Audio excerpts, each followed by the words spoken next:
dynasty has risen in the vast plains of North Dakota. The Fargo Dome is the beacon in the snow that shines the path on the championship route to Nashville. The Bison know the path well.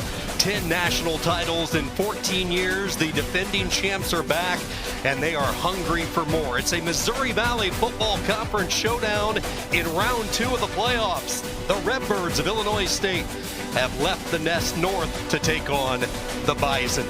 16 teams remaining in this year's field. Illinois State took care of business last week in the Bayou. The winner of this game gets the winner of UC Davis and Rhode Island later tonight on the West Coast on ESPN2. And a pleasant good afternoon. Sean Kinney alongside two-time All-American Charles Arbuckle. So great to have you with us, Charles. It's a new year, but the same script for the defending champions. They lose 3 players to the NFL on the offensive side of the football. Defensively, there's new faces all over, yet here we go again. They're heavy favorites to repeat. North Dakota State says it on and on and on. They have that tradition here. They understand this time of year. You know, when you come into Fargo, you come to the Fargo Dome, you're going to see some good football. North Dakota State coaches believe they have the best trio of linebackers in all of FCS. The leader of that front is Logan Kopp. He is the heartbeat of this defense. This young man, I can remember a few years ago, they talked about how good he was, how he played, and the things that he can do on the football field only elevates because of his high football IQ. Really tough player. On the opposite sideline, there will be no shock and awe for Illinois State. They are very comfortable on the road, 12-3 in fact on the road over the past 2 years, and they too rely on their leader in the middle of the defense in Ty Niekamp. Ty Niekamp takes what his dad, Travis Niekamp, the defensive coordinator, gives him, and he brings it on the field. There's a certain intensity level that both of these guys play with. I think it's like 2-year-old tough beef jerky. They get after you, man. Niekamp and Kopp went 1-2 this year in the voting in the Defensive Player of the Year for the Valley. You know, Sean, when you have an opportunity to come and watch ball here, you understand how these folks understand the game of football, and they really get into it. North Dakota State won the toss. They elected to defer, so we will see Illinois State. Second meeting between these two teams this year. You go back to October 4th, back in Normal, and Illinois State battled through 3 quarters. It slipped away late in the 4th period. They are hoping a different outcome in store with the spotlight even bigger. And this offense engineered by Tommy Rittenhouse, the senior 5'11", 195-pounder out of Geneva, making his 32nd career start, his first taste of the noise of the Dome here in Fargo. I think he's accustomed to noise, but he's going to get in here. I think they're going to have hand signals, and their offensive line has to be prepared. They open up from the 25, and they will come out throwing. It is Eddie Casper with the catch. Casper escorted out of bounds by Jalen Crumby. It's been a really good year for the 2-year starter Rittenhouse. Led the Valley this year, 28 touchdown passes throughout the course of the regular season, and they really like his toughness. They think his decision-making is improved, his anticipation. You saw it on that first pass, get the ball out quick, and then also making good plays with his legs when he's able to. That's the thing he's going to have to do today against this Bison defense. Victor Dawson gets the start in the backfield. Late developing situation. No Wankers right today for the Redbirds. Dawson will get the call as he takes it up past the 30 up to the 31. So how does that change what the Redbirds want to do offensively? They want to run the football, and right here they're in 3rd and 4, Sean. And this is what 2-yard gain on the ground isn't bad, but you have to have Victor Dawson and Gladys and Mason King. You have to have other guys that will step up in the running game, so you'll take some of the onus off of Rittenhouse.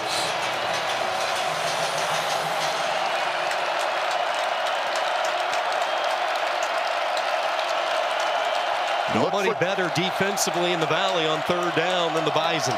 Look for different things from the linebackers. They could come or they just stay with 4. They rush only 4. They run the stunt right at the sticks, cutting off the route, and this will be really close. Casper with his 2nd catch, and let's see where they mark it. The toughest problem with coming here also is that getting yards and these tough yards. This is where you have to make some decisions if you're going to go for it. And this is where Winker Wright Winker's right would be so effective in that short yardage situation he's not in today.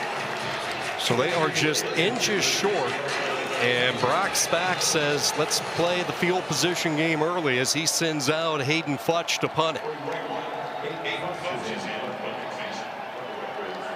A respect given to the Bison defense as Futch gets the punt away. Fair catch signaled for by Williams at the 21. It's a punt of 45 yards. Illinois State a 3-and-out. And now we get ready for one of the more powerful offenses in college football, led by Cole Payton. The senior quarterback out of Omaha, Nebraska, patiently waited for his opportunity. He was the number 2 behind the talented Cam Miller, who now is part of the Vegas Raiders organization. He waited for his opportunity, and he has delivered this year. They gave him packages because of his legs. Now they love him because of his arm and the things that he can do. You're going to see this guy throw the ball all over the field, but if you don't pay attention to him, he can take off and hurt you badly. Big, strong athlete, 233 pounds. Left-hander will come out throwing, pressure off the edge. He will take a shot, wide open. Lance down the sideline. Bryce Lance on the very first play. Bang! Touchdown! 78 yards.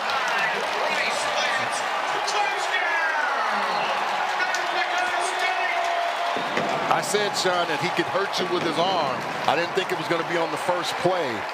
And they came with pressure, and if you don't get there, Lance will be the guy that can hurt you badly along with Raja Nelson.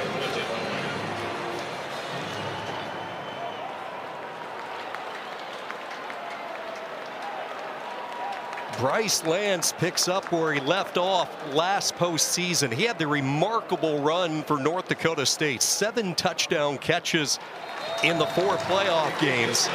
And wouldn't you know it, on the very first play, his offense has the ball. They dial up the 9-5 connection. Double move, Sean. He takes it up to the house. You got to pay attention. You got to be on your keys, because if not, they go to the house.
It did not take long for Bryce Lance to etch his name in this score column. A beautiful throw and catch, 78 yards for the 2-time first team All-Valley, coming off his 2nd straight year with over 1,000 yards. That's never been done in the long history of North Dakota State football as we take another look. You knew the Redbirds were going to bring pressure, but you got to also make sure you can't fall for the double move. They get to Payton just barely, but Cam Miller on the outside just totally loses, Cam Wilson loses Lance, and you can't do that because they're going to throw that ball deep. You've got to make sure you stay on guard there.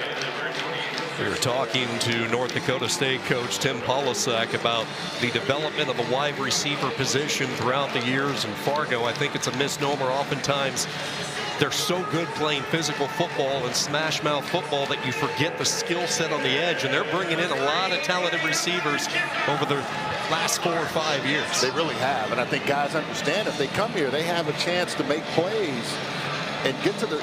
I think the one thing that we talked about, Sean, you and I, when we knew we had this game, you can go to North Dakota State and get a chance to play at the next level. This program has done that for a lot of guys. And you can also play high-level quality football throughout the playoffs as well. They have proven it time and time again throughout the years, the number of players they send from Fargo on to the next level. One of the key things for Illinois State, as I just watched film and looked at everything, Youngstown State played them really well. And what they did is they held the ball. They had drives going. And Brock Spack talked about that. He said, we have to maintain that level. We have to make those plays when they're available. We cannot turn the ball over, and we got to make sure we stay away from 3 and outs. Spack, the longest tenured coach right now in the Missouri Valley Football Conference, year 17. Second offensive series for Rittenhouse from the 25. Charles, the H-back right. Rittenhouse will move the pocket, dumps it underneath. Charles unable to make the one-handed catch. He was jarred by Woolen. You know, you're going to see a lot of stuff that moves and some eye candy, and they're trying to get it to Charles, who's a 15 catches on the year, super senior. But wasn't going to make many yards, but any yards you can get here, it's hard yards to gain. Huge road wins this year, 6-1 on the road. In fact, they took down South Dakota and South Dakota State, 2 programs who are in the round of 16 that will be playing today, and they are a very disciplined team. That's been a trademark for SPAC throughout the years. First touch of the day for Dylan Lord. Nicely executed play as Lord uses his speed, and for the first time the Redbirds move the sticks. Good blocking by the receivers. You have to have that in order to get some explosive plays. This North Dakota State defense doesn't give up a lot of explosive plays, but you've got to find a way to challenge them, and Dylan Lord has been a guy that stepped up this year. They really like him, the redshirt freshman from Chandler, Arizona. Got off to such a great start a year ago, but was injured the 3rd game in. Never came back, and he has really emerged as one of Rittenhouse's favorite targets. First down off the read. This will be Rittenhouse, and this is where he is dangerous, and very rarely will you see him go feet first, and that was something defensive coordinator Grant Olson praised him about. He said, hey, he slides like Pete Rose, right? He's never going to go legs first. But the one thing about it is he sees the opening and he takes it, and that's the one thing you have to do as a quarterback. Be decisive when you make these plays. Their whole line is dinged up, but they're going to have to protect on 3rd down, especially in 3rd and long. Now you're in 2nd and short. You got a chance for a shot play here. Late shift up front by NDSU. They come back near side. Lord with another catch, spins off an arm tackle, and he will pick up the first down. Forward progress up to the 46. Nice block by the newcomer of the year in the conference, Luke Maylander. Yeah, Maylander with a really nice block, like you said, and I think that really allowed him to spring forward. When you see plays happen against North Dakota State, it's the offensive line coming off the ball protecting or creating holes, and then the receivers and the tight ends have to block downfield. Maylander, Lord, and Charles. Trip set to the top. Sobkowitz to the bottom. They run the draw up the middle. Gaping hole for Victor Dawson as he stumbles his way into plus territory. Big hole over the left side, and a nice bounce back drive by Illinois State. Well, when you come with the stunt game and you go the opposite way, they had a perfect play call. Kopp is in the middle of the field. He goes to the left. Dawson sees that and just goes where the hole is. Nice job by the offensive line so far, also creating holes. Dawson was a wonderful find in the transfer portal coming in from Cincinnati after starting his career at Merrimack, and now with the injury to Wright. Huge offseason addition here in this postseason. Right back to him, looking for the jump cut, and he will have enough for the first down. Falling ahead to the 44, brought down by Anene. Yeah, that's the one thing he does well. When he sees the hole, he's going to jump and go. Some guys will jump cut side to side. He's going north and south, Sean, and that body lean by him is what you have to do against the Bison defense. This is the other thing when I've watched teams that have played them close or been in games with them. You got to have sustained drives, but you got to come away with touchdowns, not field goals. Yeah, threes will not win it, especially in this venue. Back-to-back first downs. They have it at the Bison 44, near side throw and catch. Dylan Ward lassoed down. It's a minimal gain. Good job there by Kopp. Rittenhouse has been really consistent. Not a lot of yards in his throws, but nicely putting the ball out there and getting it out quickly. That to me is setting up things for later where they can have some, out and ups, some double moves for later, because they know this defense is going to come after them. They've got to get yards every single play. What's so interesting, 5 of 6 throwing in this first quarter. He has yet to target the best receiver to put on a Redbird uniform throughout the years, and Daniel Sobkowitz, number 2. They come back looking for Lord. Good job there, reaching around and breaking the play up. Alexander with a really nice play. And he's just going to be able to go through the receiver and not target him, but hit him right at the time the ball gets there. Doesn't allow him to get it.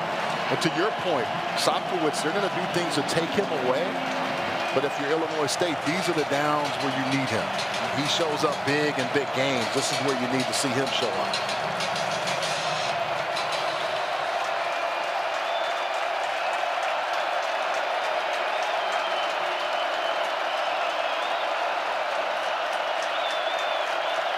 Play clock down to 1. Rittenhouse just got it off. A wobbler into double coverage, and let's see, it's intercepted by the Bison.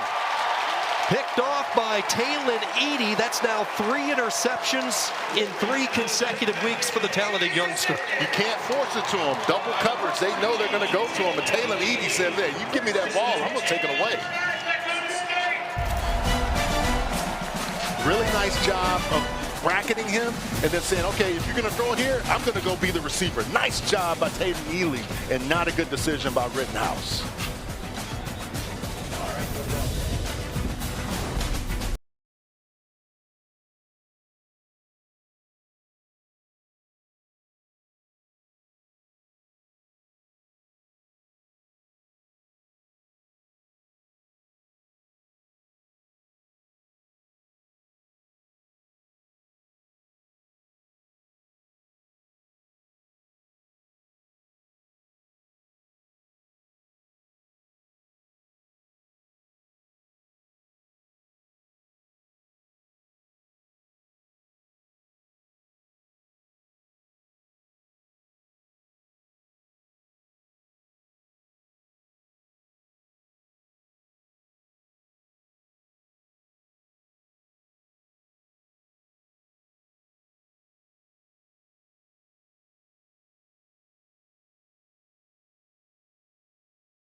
Everybody in the stadium knows you want to get it to Daniel Sobkowitz, even North Dakota State.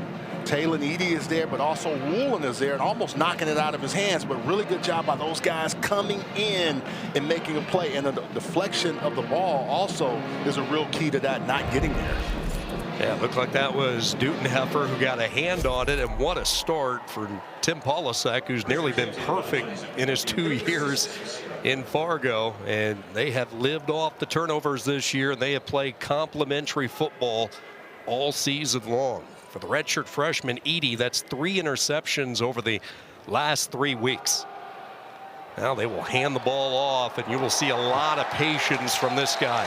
Barika Pinu playing his best football late in the year. Barika is really playing well, and I think they all understand now. I love what he was telling us yesterday about how they've really simplified the fundamentals. They know the drills they're going to do every single day, and they just rep them.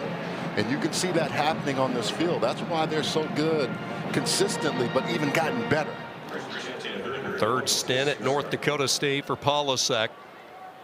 Worked for Craig Bull, was part of Kleiman's staff before taking over a year ago for Matt Ince.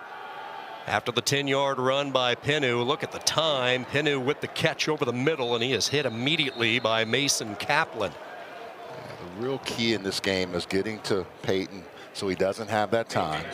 And then you also have to make sure when you get the receiver or whoever else, there can't be yards after catch, because that's the explosive plays that you see from this offense. Quite a journey for Peyton, first-year starter, watching Cam Miller do his thing over the last few years. In fact, 3 straight years serving as the number 2. Knew he would have an opportunity this year along with a handful of other seniors, and they have made the most of it. Blitz pick up beautifully, the throw behind the receiver on the crossing pattern. That's one Peyton wants back. He has a guy open. Shavion Brown was in coverage. But you've got to make sure you hit your receiver, who's almost was able to catch that and turn that up for a first down. Chris Harris, the intended target. So the first third down in this opening quarter for Peyton and the Bison. Up 7. Halfway through quarter number 1 in the second round matchup. Busy day across the country in the FCS landscape. Redbirds show blitz, and here they come, and they're going to dial up the deep ball, man-on-man coverage, and a good job that time by Wilson. He was burnt earlier, not this time. Blanket coverage on Rajah Nelson. And you better make sure you blanket him well, and that was a good job by Wilson. Step for step, running with Rajah Nelson and staying in his hip pocket and just sticking to him like Velcro. Officials aren't going to call that. That's a really good opportunity for Wilson to make a play and then force a punt. 5th year at Illinois State for Wilson, the senior from Cedar Hill, Texas, first-year starter, and he's been a good one on the back end for defensive coordinator Travis Niekamp. Casper awaiting the punt. Bickerton, who has improved throughout the course of the year, has a beauty, bouncing inside the 5, surrounded by Bison. And this will come to a rest at the 2. 47 yards for Aaron Bickerton, and Illinois State working deep in the shadows of their own end, trailing on the road by 7.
You talk to Brock Spack or any opponent of North Dakota State throughout the year, they always say you must win the fourth quarter, and it looked pretty good at Hancock Stadium earlier this year on October 4th. The touchdown pass, Rittenhouse to Sobkowitz, but then the fourth quarter arrived, and that's when the Bison took off.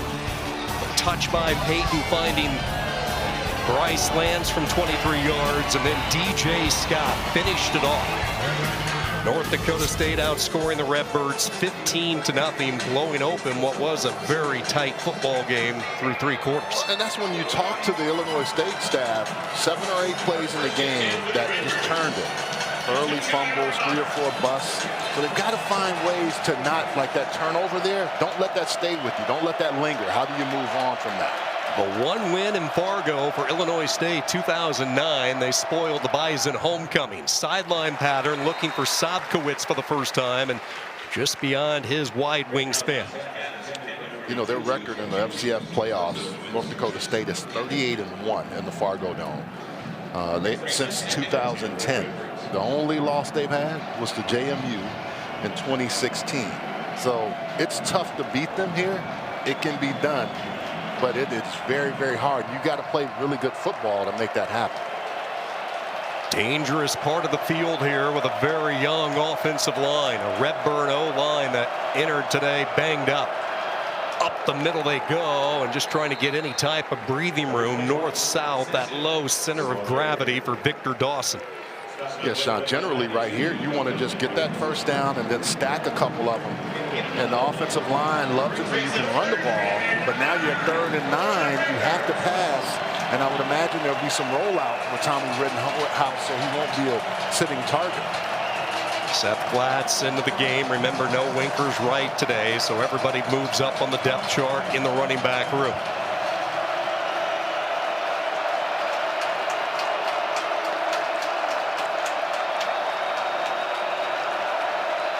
Third down and 9. They will stay conservative with it to Glatz. And North Dakota State, what were we talking about a few moments ago?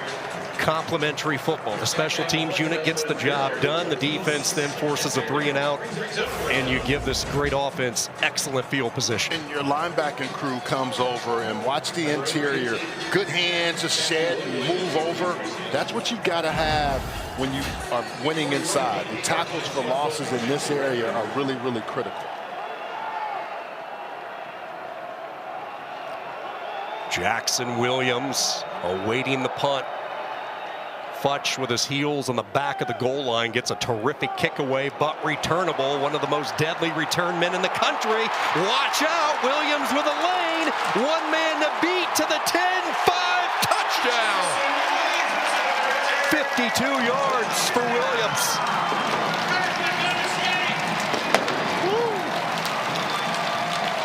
Game can change on you real quick. And a guy like Williams, that speed is just, it's a different level. Not a very long kick. Coverage wasn't there, and if there's lanes open, he's going to take advantage of it. He was a second-team All-Valley return man this year, and he told the coaches, I'm not happy about that. I have something to prove in this postseason. Well, Jackson Williams has done it again. The electrifying return man. He has a kickoff return for a touchdown. Now he can add a punt return. Good job by the Bison special teams unit. Look at the convoy. That's what you have to have if you're going to have a big return. You know right here you're going to beat one man, and then everybody else is out of position. You have guys stacked with each other, which is never good in a punt return game, and that's where Williams can say, woo, let me go. And then a little bit of celebration. You mentioned the kick return earlier this year. That was a 100-yarder against Youngstown State. He's been close on a couple of punt returns last year. And keep in mind, this guy last year, just one of 2 freshmen that Polasek elected not to redshirt because he was so vital in special teams. Well, and you bring up that Youngstown State game. I went back and watched it last night. That's the one team that played this team tough, but it was plays like Williams and different things that they needed to win that game. Illinois State is still in this ball game. You just got to find a way to stack some plays on top of each other so you can get some confidence in your offense.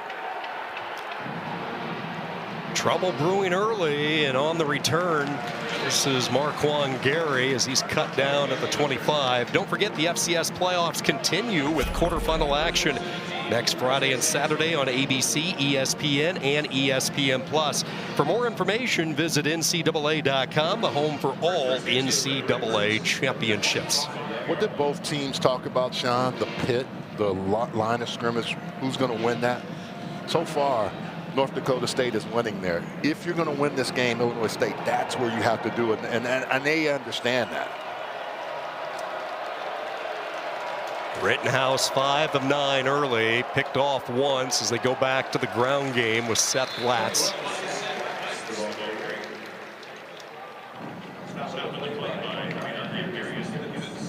Yeah, you understand that they're going to have their safeties coming down. They're going to have everybody else. So Rittenhouse has to get comfortable with getting some yards in the run game, but they're going to have to make some passes to beat this team. You're not going to beat them any other way.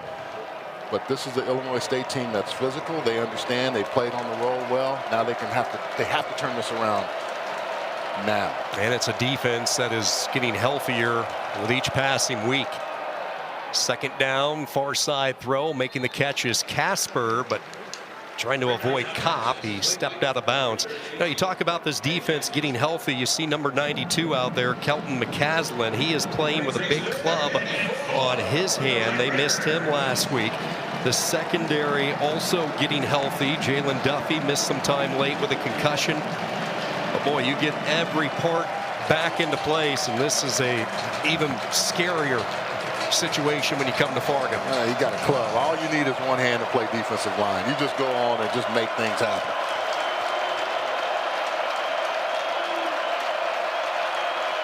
Third down, Rittenhouse against a four-man front, puts some loft into it, and what a catch. Casper high pointing the ball beautifully right in front of the defender. That was Crumby in the neighborhood, but Casper with his third catch in this first quarter. What a throw by Rittenhouse. I mean, you have time. The offensive line does a nice job. He just lofts it over there. Wow, it looks like my 56-degree lob wedge I want to use consistently. Look, outstanding between the two defenders, and just like almost like a point guard basketball. Outstanding throw. See if that throw gives him a little bit of confidence after the interception. Tough start on the road, down a couple of scores early.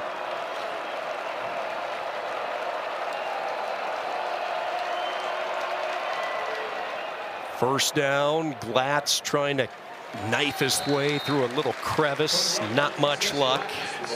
Gang tackling up front. Staline was the first one to greet him.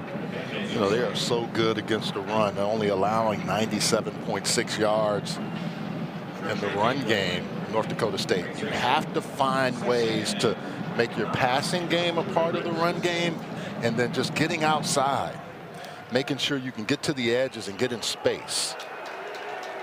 Staline, one of the linebackers who has really stepped up this year. Keep in mind the linebacking core lost 5 of the 6 top producers from a year ago. Second down and 9. Rittenhouse underneath. Casper another catch. Ducks under one. Ducks under a second defender. Dodges a couple of missiles and falls ahead to the 47. He makes Woolen miss first, number 1, who comes flying in. This is a nice job by Casper. Casper said, okay, guys, we got to make some plays. If I need to do it all by myself, I will. Woolen comes over the top, misses. Another miss there. Taylor Edie. Really nice job by Casper. Eddie Casper looking a lot like his uncle Kevin. That's what he did back in his days in Iowa City, playing for the Hawkeyes and then into the NFL. Walk on, turn one of the better players. Dangerous throw and another interception. Woolen is on that one. Donovan Woolen with an outstanding catch. And watching him on tape, you can tell he likes to get after the football. And this is a nice job. Third interception on the year for that young man. He and Taylor Edie were there before, Sean. And look at this. He just reads it and goes after it. The length great catch by him. You can't throw late to the other hash, and you can't do it against a guy that plays so well in space. And Donovan Woolen, the sophomore, they really like what he's starting to do. We were talking about all the linebackers gone. Oscar Benson, Marcus Goley, Nick Kubitz, Luke Weirtz, all graduated. They lost another to the transfer portal to Wyoming, and Woolen and Staline have stepped in, and they are the trio when you look at the linebacker room across the FCS landscape. And there is big-time trouble brewing right now for Illinois State. The explosive play has been prevalent. Oh, it has been. Right off the bat, you have a long touchdown pass to Lance, and you can't get beat that way. And then the kick return. Special teams always plays a role in these playoff games, and Williams says, hey, let me get involved. Let me make it happen for you. Stretch play to the boundary side. Good resistance this time, and that was Niekamp, the first one to hit him. Ty Niekamp, the All-Valley Defensive Player of the Year this year. And hey, you take your pick between the big plays. Defensively, Woolen with the interception, Lance long touchdown catch, Williams on special teams, and the end result, a 14-0 lead. Final few moments wind down on this first quarter clock. The defending champions are back after a first-round bye. Here in the Palace, they call the Fargo Dome, and they came out ready to go. A Missouri Valley Football Conference showdown, and through one, it's all Bison.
They love their Bison here in Fargo as we welcome you back to coverage of the NCAA football championships. The Fargo Dome, the setting, North Dakota State up 14, and this is one of those games where statistics can kind of be off. You look at time of possession, Brock Spack's squad had it for nearly 12 minutes in the first quarter, yet they look up at the scoreboard down a pair of touchdowns. Well, when you have explosive plays, that's all you really need. Your offense hasn't You had to play but one time and make it stick there for you.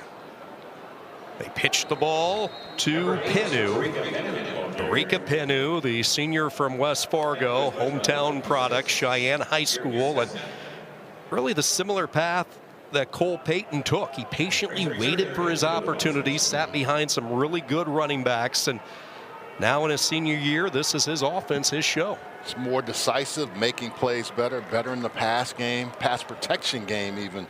They like what he's doing so far this year. They go empty set on 3rd down and 8. They need to get it to the 35, and Illinois State will get to him. That was Steffen, who stuck his big paw out there, and the sack for Garrett Steffen. Nice job by Steffen, because if he doesn't get Cole Payton, Payton is running for some yards. Look on the interior. 56 is going to come and work his way, just working through the guard, and does a nice job of getting to Payton. If he doesn't get there, look at the middle of the field. Payton's going to have some room to run. He's going to have to take on one of those linebackers. Nice job by Steffen. Steffen, the team leader in sacks, adds another total. Casper with the fair catch at the 12. 32 yards on the punt by Bickerton. That's twice now he's pinned the Redbirds deep. Illinois State with some work to do. They trail it early from Fargo.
Introducing Verts. Swipe for news and highlights. Now available on the ESPN app.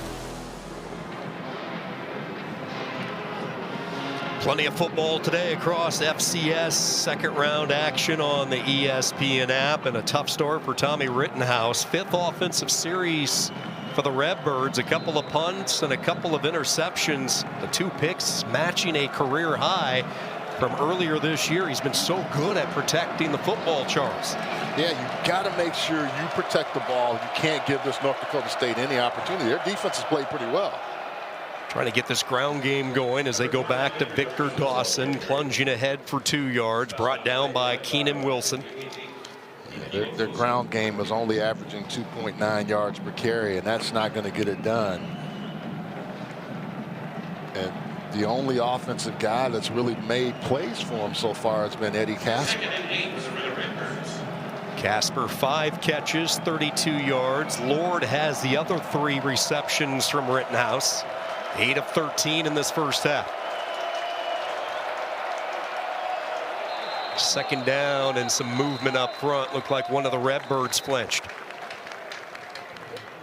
It's a Big Sky officiating crew today. The referee is Greg Wilson.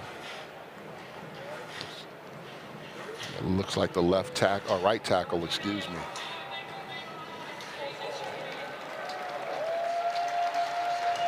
Five-yard penalty. Still second down. This offensive line has really had to do some makeshifts over the past few weeks. You see that was Big Jake Pope. Yeah, they had both tackles moving before everybody else. Brock Spack had Jack McGarry and Landon Woodward both as game time decisions. You see McGarry in there right now at center. Second down after the penalty, low throw, and digging it out is Dylan Lord as they get back close to the original line of scrimmage, picking up 4 yards. And the reason why is Keenan Wilson was coming through and just working his, I mean, he ran in and just really didn't give Rittenhouse any time to throw the football. Sometimes he can be out of position, they say, but he will make some plays for you. 4 sacks on the year and 8 tackles for loss, even 1 interception. He's a stat stuffer on the interior of the defensive line. Yeah, that's what makes him so unique, the ability to generate the pressure from the interior. 3rd down and 9. This crowd bringing some pressure. They run a stunt. Here they come over the middle, and they hit the tight end. Diving catch by Scotty Presson, and that is a much-needed first down. 15 yards to one of Rittenhouse's favorite 3rd down targets. This offensive line has done a nice job. You see him picking up all the pressure, and then a really nice throw and catch by Presson. He has a guy trailing him, and all he has to do is get those hands out there and make the catch. Staling is trying to stay with him, but as a tight end or a receiver, you got a guy in your hip pocket, you know, just get there and make the catch in the seam. 11 of Presson's 17 catches this year on 3rd downs. From the 31, nice move at the point of attack, and now it's a foot race. Into the secondary goes Victor Dawson, and they won't catch him. Illinois State hits the home run. That is what you need if you're going to beat a North Dakota State football team. Wow, Victor Dawson with a huge run. Stacking, good play, Sean, but stacking a first down and then coming back with a huge explosive. Wow. Look at the interior blocking here, and Dawson with a nice decision going back inside of the block by Javon Charles, and then when he gets there, it's home run. He's saying, I might try to run back to normal Illinois. Really good job of move, and then right at the right time, the Akron, Ohio senior with a huge play. For Dawson, his 4th rushing touchdown of the season. Maldonado adds the point after, and the Redbirds on the board. You got a chance, you make sure you take this to the house, secures the ball, shows the speed, and gets it there.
Don't blink here in Fargo today. Everything has come via the big play. 2 by North Dakota State. Most recently that man, Victor Dawson, the transfer they brought in from Cincinnati, and he sat behind some good running backs at Cincy with Corey Kiner and Evan Pryor, but now with the injury to Wright, he can showcase his skill set. I really love the patience because Charles was beat.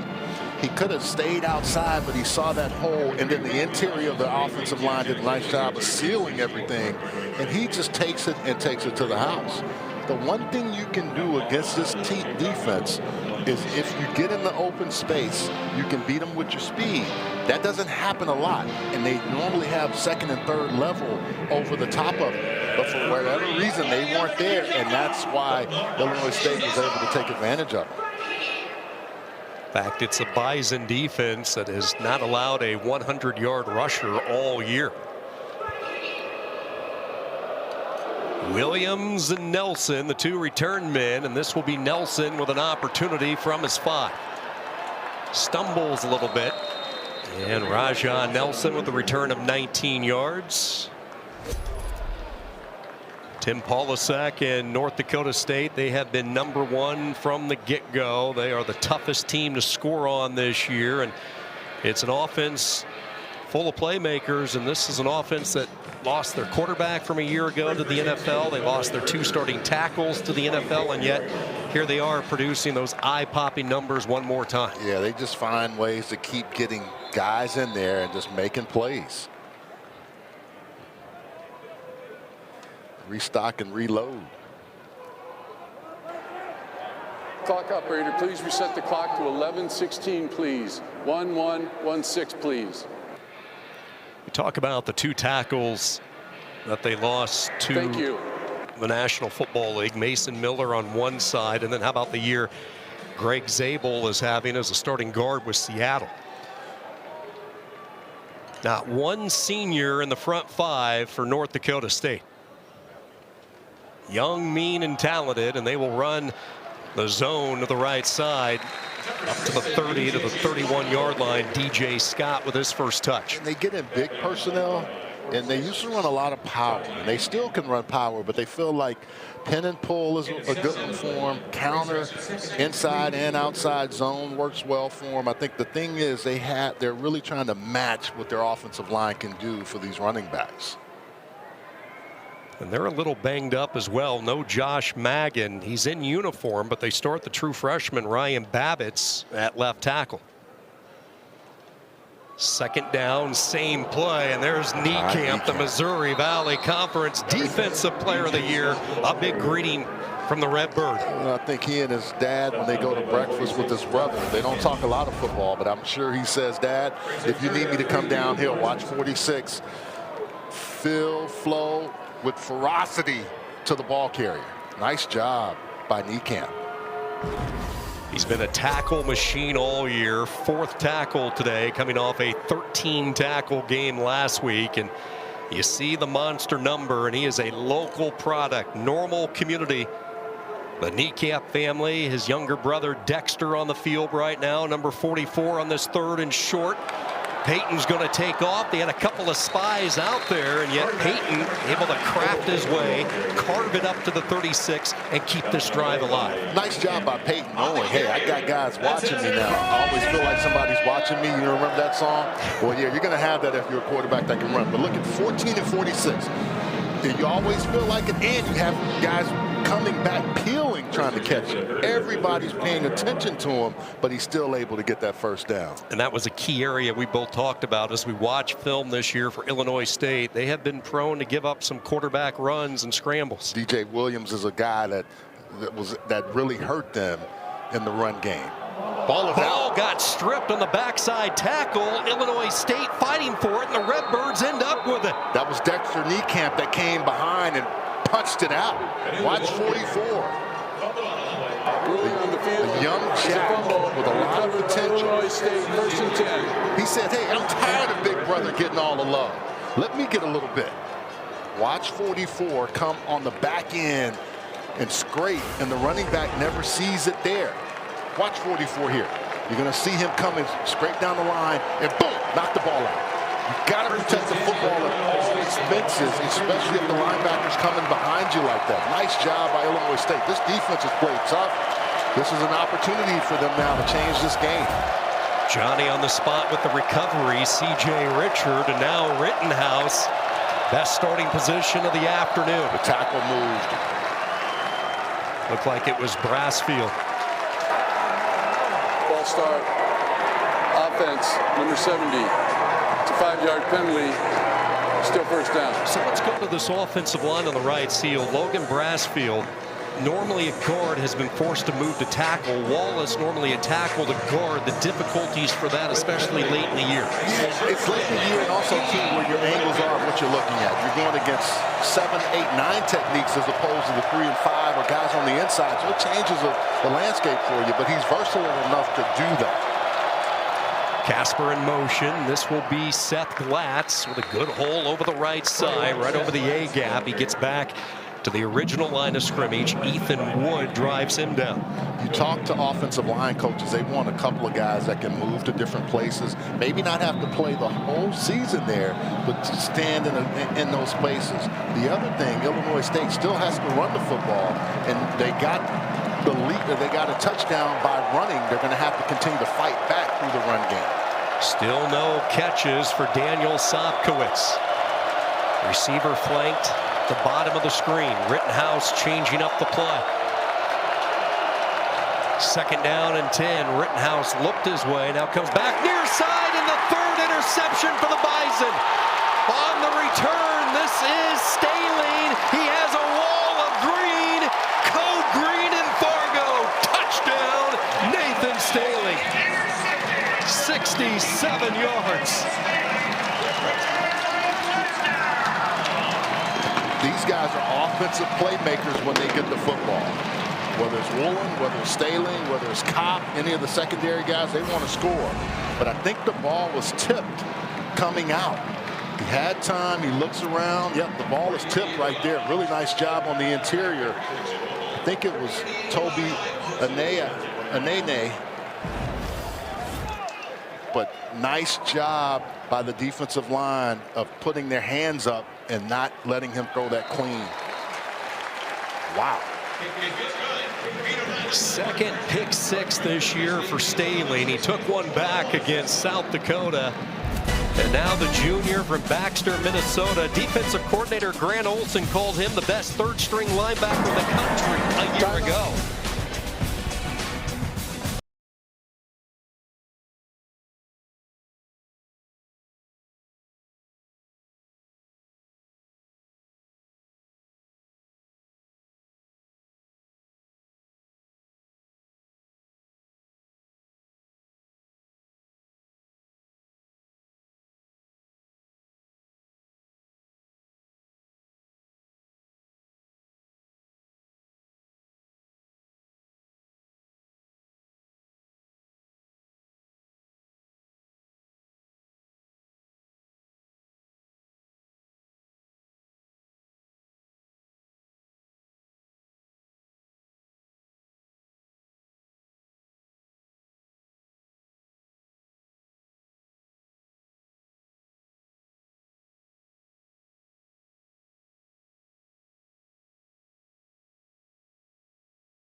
North Dakota State with an interception return, a punt return, and a long scoring pass to Lance. Their offense in this first half, 3 takeaways for the Bison defense. Well, Toby Anene gets a chance to get his hand in there for Staling, and Staling does what he does best, return that ball.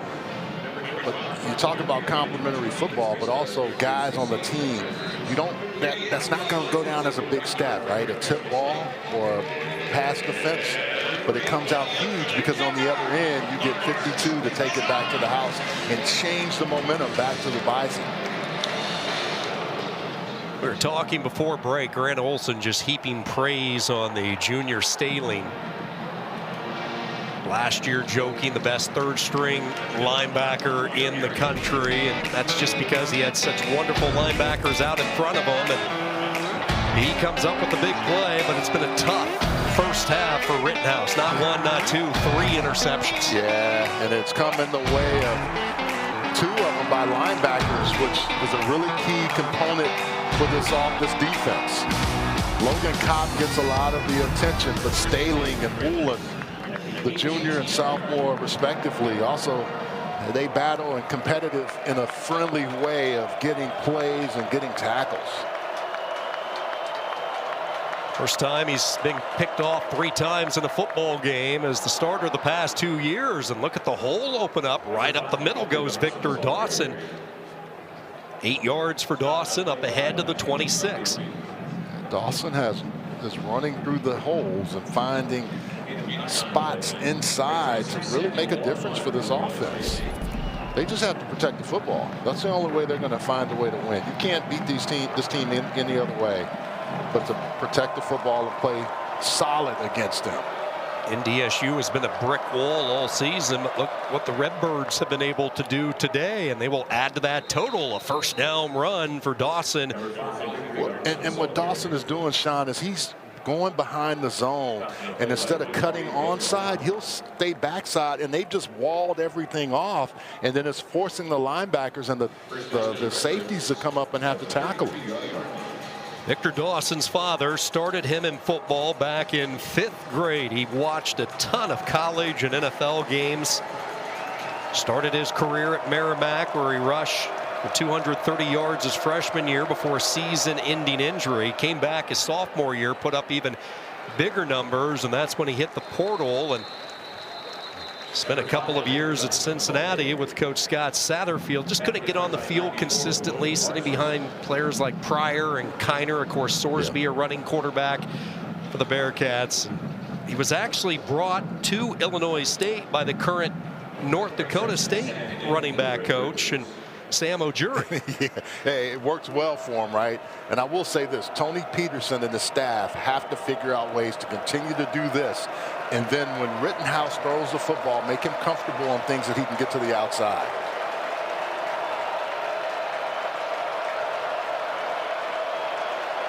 Second down and 8. Rittenhouse off the play fake. A lot of room given, and Sobkowitz with his first catch as he skids into Bison territory. 18 yards and a first down. And see what I'm saying, Sean? Everything for him has been pretty good outside the numbers and outside the hash. When he's gotten into the middle of the field, it's been a little bit tricky. Sobkowitz, one of the most talented receivers, not just in the Missouri Valley, but across college football. And he had a good game the first time back at Hancock Stadium against this secondary.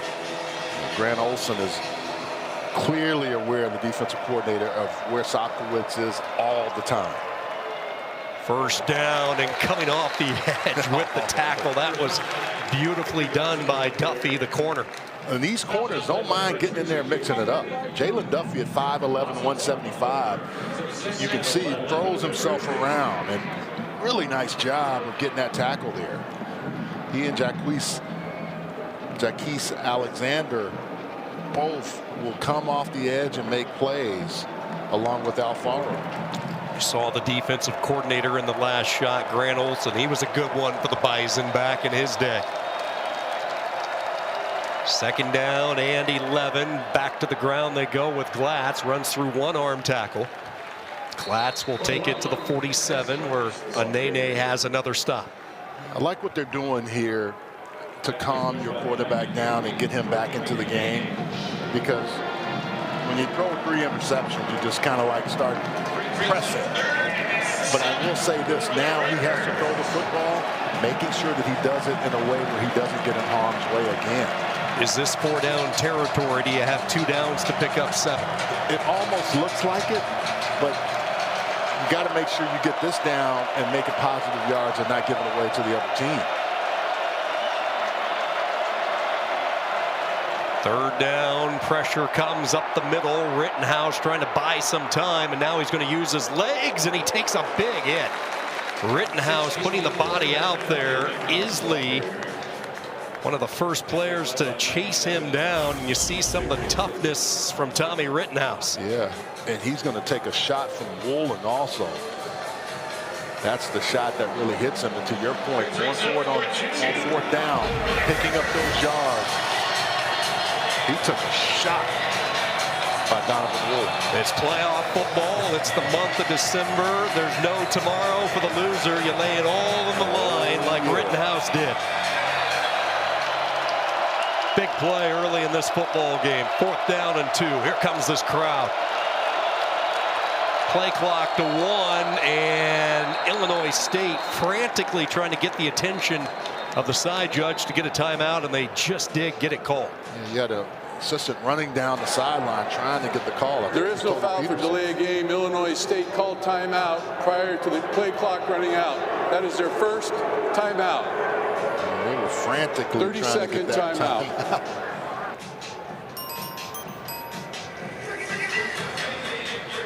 West Coast football tonight coming up on ESPN2. This is a good one. Rhode Island and UC Davis. UC Davis, the 8th seed, coming off a bye. Rhode Island beat Central Connecticut State last week in a wild one, 27-19. Those two teams combining for close to 700 passing yards. So we'll see if Rhode Island can light up the scoreboard for the 2nd straight week. That's coming up tonight, 10 o'clock Eastern on ESPN2. A lot of good football. FCS, FBS, just lock in. It's a wonderful format. 24 teams. I love it. Top 8 earn a bye. The next 8 seeds all get the first round home game. It's a great format. Best time of the year.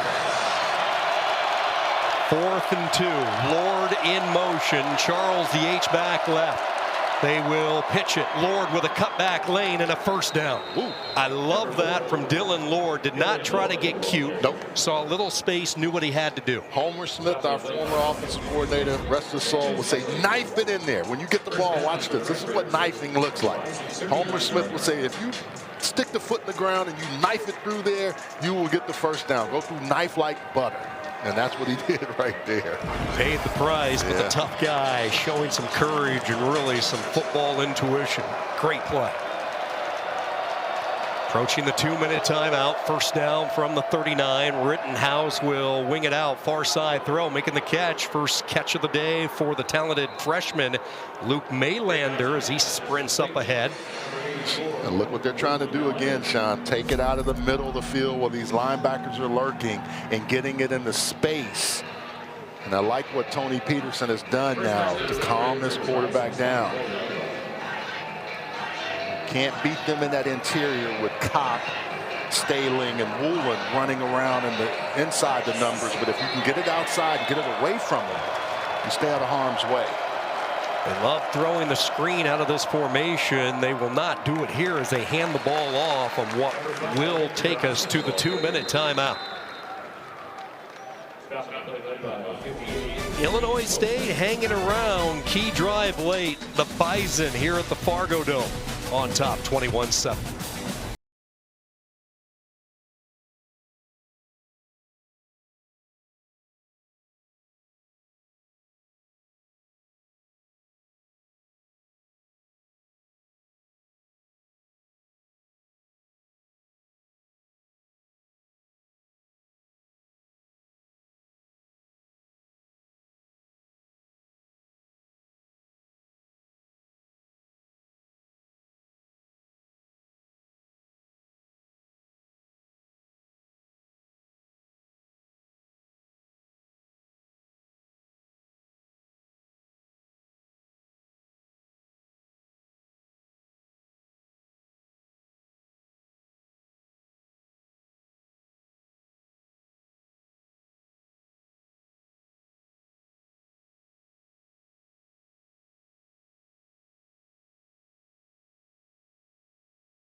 Nobody has been better in the middle eight, the last 4 minutes of a first half, first 4 minutes of a second half, than Tim Polasek in the Bison. Take a look at these staggering numbers, 123-16, and you know as well as anyone, this is where football games are won. All coaches talk about that middle eight, the last 4 minutes of the fourth quarter, the first 4 minutes of the third quarter. What kind of things can you do to adjust and make? The only time they didn't have the advantage in this is when they played Youngstown State.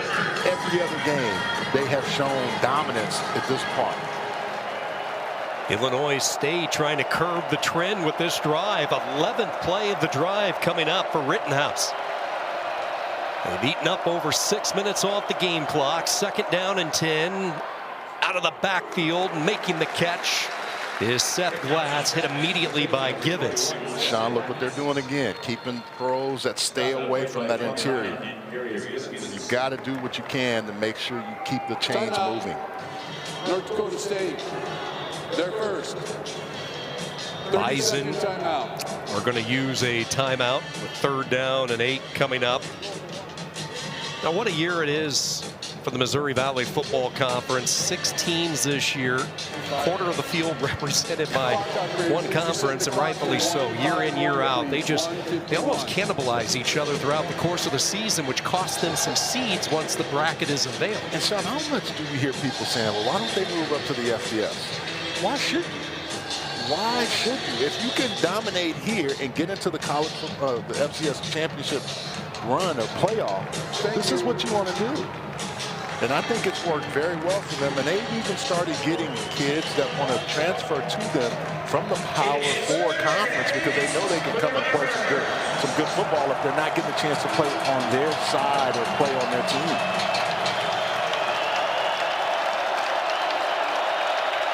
Third and 8 after the timeout.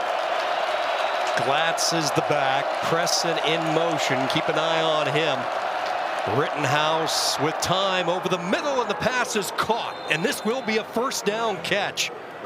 Second grab on this drive by Maylander, and Rittenhouse dialing up a beauty. That offensive line, I got to give them a lot of credit for protecting this quarterback and letting him step into the pocket and grow. And that was one where the people for Illinois State probably were holding their breath because it's going inside the hash and inside the number. But a nice throw by Tommy Rittenhouse.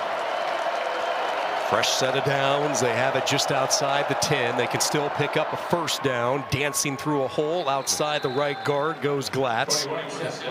I'll say this too, Sean. Their center guard area has done a really nice job of not letting Keenan Wilson and Dutton Heifer do the things that they normally do, or Dutton Heifer consistently. Those 2 inside guys haven't been disruptive against the run game, so that's allowed them to run the football, and then Rittenhouse has been able to throw it, and when he's not thrown it to the other team, he's done a pretty nice job. 2nd down, Rittenhouse looking left on the inside slant, touchdown, Illinois State. Sobkowitz with the strike, and the Redbirds just hanging around in this first half. I love the play design. You get the running back outside, and you have Sobkowitz in a spot where he knows if he throws it there. And Rittenhouse, what he does, looks outside, hold it, come back in. Really nice job there.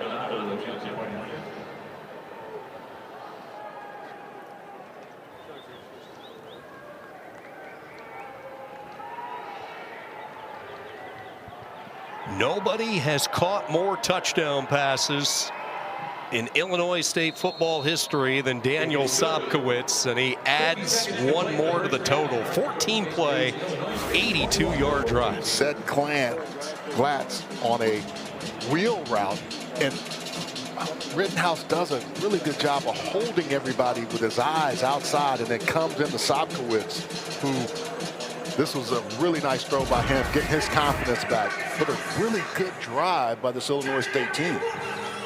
Hey, I told you before the game, both of these teams, when they look in the mirror, they look at themselves, right? You know, physicality, toughness. I talk about 2-year-old, maybe 3 or 4-year-old beef jerky. They're just tough. And when you have that mentality, you have to have the understanding that, hey, there's going to be tough times. There's going to be really hard times, but how do I lean into the hard and grind? And I love what Illinois State is doing, and North Dakota State has another one. These are 2 like old school boxing folks. You know, jab, jab, body blow, uppercut. You're going to see it all day long.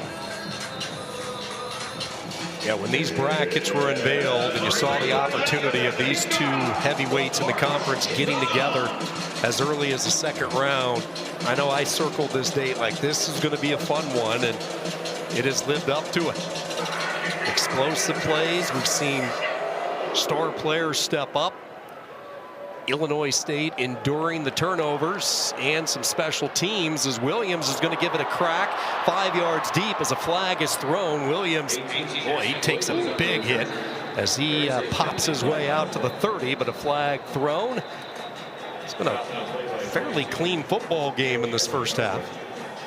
Yeah, other than the turnovers and only a few penalties. 2 for Illinois State so far, and this one looks like it's going to go against North Dakota State. Our Big Sky officiating crew, Greg Wilson, the referee, sorting this one out. Generally a hold or a block in the back where the flag came from, but we'll see.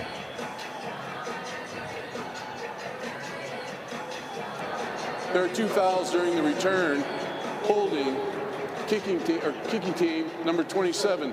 That penalty will be declined, or excuse me, number 20. Then additionally, we have a block in the back, return team number 27. That penalty will be enforced half the distance to the goal. First down, North Dakota State. Generally, when you have guys running by you on the kickoff team, and I've done this a lot. I've played all teams. You're going to have, when someone runs by you, you're generally going to hit them in the back to make sure you ensure that your guy is there. Really doesn't have to there you can see on the replay, but it just, you compound it when he beats you, and then you go and hit him in the back. How aggressive does Tim Polasek and offensive coordinator Dan Larson call it right now with 2 timeouts? You know, I'm curious because since the first play, they've really struggled. And that's one thing they're going to have to figure out at the halftime break. I would think that they would try to get a first down here and then maybe open it up a little bit. But they have not played particularly well on offense since that first drive. We just haven't seen a lot of this offense. 14th play for North Dakota State offensively in this first half, and you see the monster number put up by the Redbirds. 41 plays from the line of scrimmage. And they've also had a couple of 3 and outs where they just couldn't get the rhythm of their offense going. Illinois State, their second 30-second timeout. Redbirds spot an opportunity, so they will use a timeout. Keep in mind, North Dakota State will get the football first to start the second half. Well, we talked to both coaching staffs. This is where it was 34 before, seconds, right? please. 3-4. Last time they played, it wasn't until the fourth quarter where North Dakota State really pulled away. Brock Spack had a special relationship with one of the best in the business, and Joe Tiller. He played for him. He had an opportunity to coach for him. He was a player back when Tiller was a coordinator, and then when Tiller took the head job at Purdue, Spack was one of his assistants. And what a job he has done with the Redbird program. Year number 17, took the job just before the start of the 2009 year. Stability, consistency at a high level. After the timeout, Penu trying to escape to the corner, and he won't get there as gang tackling for Illinois State. What did Dan Larson say? He said they are tough on the edge plays, they build wall, and they're tough guys. We've seen that from this defense. Illinois State. They're not getting beat to the edge by this North Dakota State team so far. Please reset the clock to 23 seconds, please. 23 seconds. Redbirds will use their final timeout. Look who is in the house. Chris Kleiman, who earlier in the month announced his retirement after his stint at Kansas State. And Kleiman, as you recall, guiding the Bison to 4 national championships in 5 years in his time here in Fargo, and he's here to support his son, who's one of the assistant coaches. Who's doing a really good job. A few weeks ago, I got to call the Kansas State-Oklahoma State game, and you could just tell some of the things that were bothering Coach Kleiman. I didn't think he would retire and move away from football, but the way things have changed has made it a lot tougher. There's his son, Devin, who spent 5 years on the staff at Kansas State with his father. He's part of the 2022 championship, and we saw Coach Kleiman down on the field earlier, and there were a lot of Bison fans wanting to get his attention and just reminisce, I'm sure. Taking a shot deep downfield, jump ball, and it's broken up beautifully by Wilson. He elevated that time, and he matched Bryce Lance, and that works out about as beautifully as it possibly could for Illinois State, because now they're going to get the football. Well, and Cam Wilson, who got beat early but has been Johnny on the spot since that time. This is a nice job by Cam Wilson of climbing the ladder and just going up and beating Lance for the football, who's taller, but the guy that wanted to really get it more was the 5'11" senior out of Cedar Hill, Texas.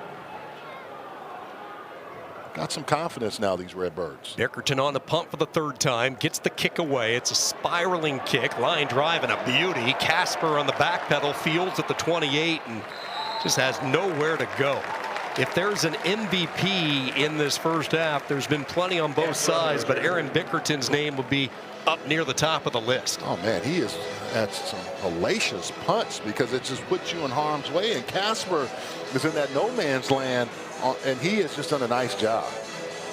64 yards on the punt by Bickerton, and keep in mind he won the field position battle for the Bison earlier, pinning Illinois State twice inside their own 15, one time at the 1. You could tell, man, that both staffs knew what was at stake, and they knew they were going to have a tough ball game today, no matter how it started. I'm looking forward to how this thing is going to play out in the second half, excuse me. Brock Spack is not going to get cute. Two teams with so much respect head to the locker room, and a good one here from Fargo as expected. North Dakota State, the defending champs. They've won 10 titles in the past 14 years, having to battle through an old nemesis in Illinois State. Lance got them on the board early. Dawson with a long touchdown run for the Redbirds. Bison by 7 at the intermission.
Welcome back. Halftime here in Fargo. The reigning FCS national champion North Dakota State Bison are looking to keep their undefeated streak going and finish with yet another title. And if history has anything to say about it, we will see North Dakota State in Nashville in January. It's a championship run unmatched in the sport. Here's Matt Schick. Under 20 seconds to go. Kaminsky going up top. Intercepted at the goal line. Missouri Valley Football Conference champions for an 11th time. For North Dakota State, the FCS Playoffs is a rite of passage. For the 16th consecutive season, the Bison are playoff bound. And for the 16th straight year, they'll begin their championship quest on their home field. No surprise that the Bison are here again. The formula really has not changed for this powerhouse program. Even in its Division II days, North Dakota State was a force to be reckoned with 5 national championships from 1983 to 1990. Wide open in the end zone. But it was nothing like this. Since moving up from Division II in 2004, green and yellow has been the gold standard. The first FCS title in North Dakota State history. 10 national championships in a 14-year span, including an unprecedented run of 5 straight from 2011 to 2015, building not just a dynasty, but an empire. The first team in FCS history to win a 7th national championship. The sign of a dominant program isn't just scoring points and causing turnovers, but withstanding coaching turnover. From Craig Bowl to Chris Kleiman to Matt Entz to Tim Polasek, North Dakota State hasn't missed a beat. And the North Dakota State dynasty stampedes forward. And they rarely get beat. The Bison have played in 56 FCS playoff games.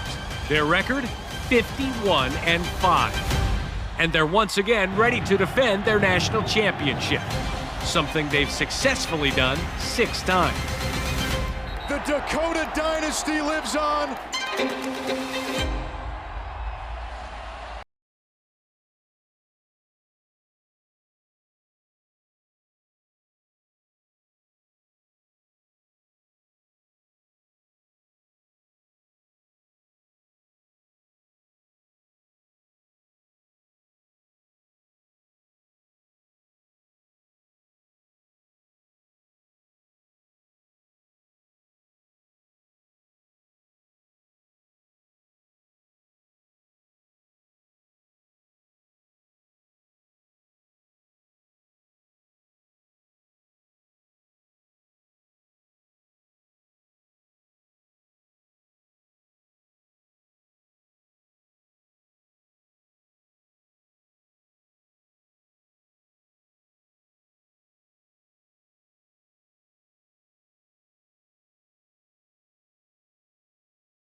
Halftime from Fargo, North Dakota State and Illinois State. When you look at the FCS landscape, one of the biggest rivalries in the FCS, and you have to admit, it's got the best nickname.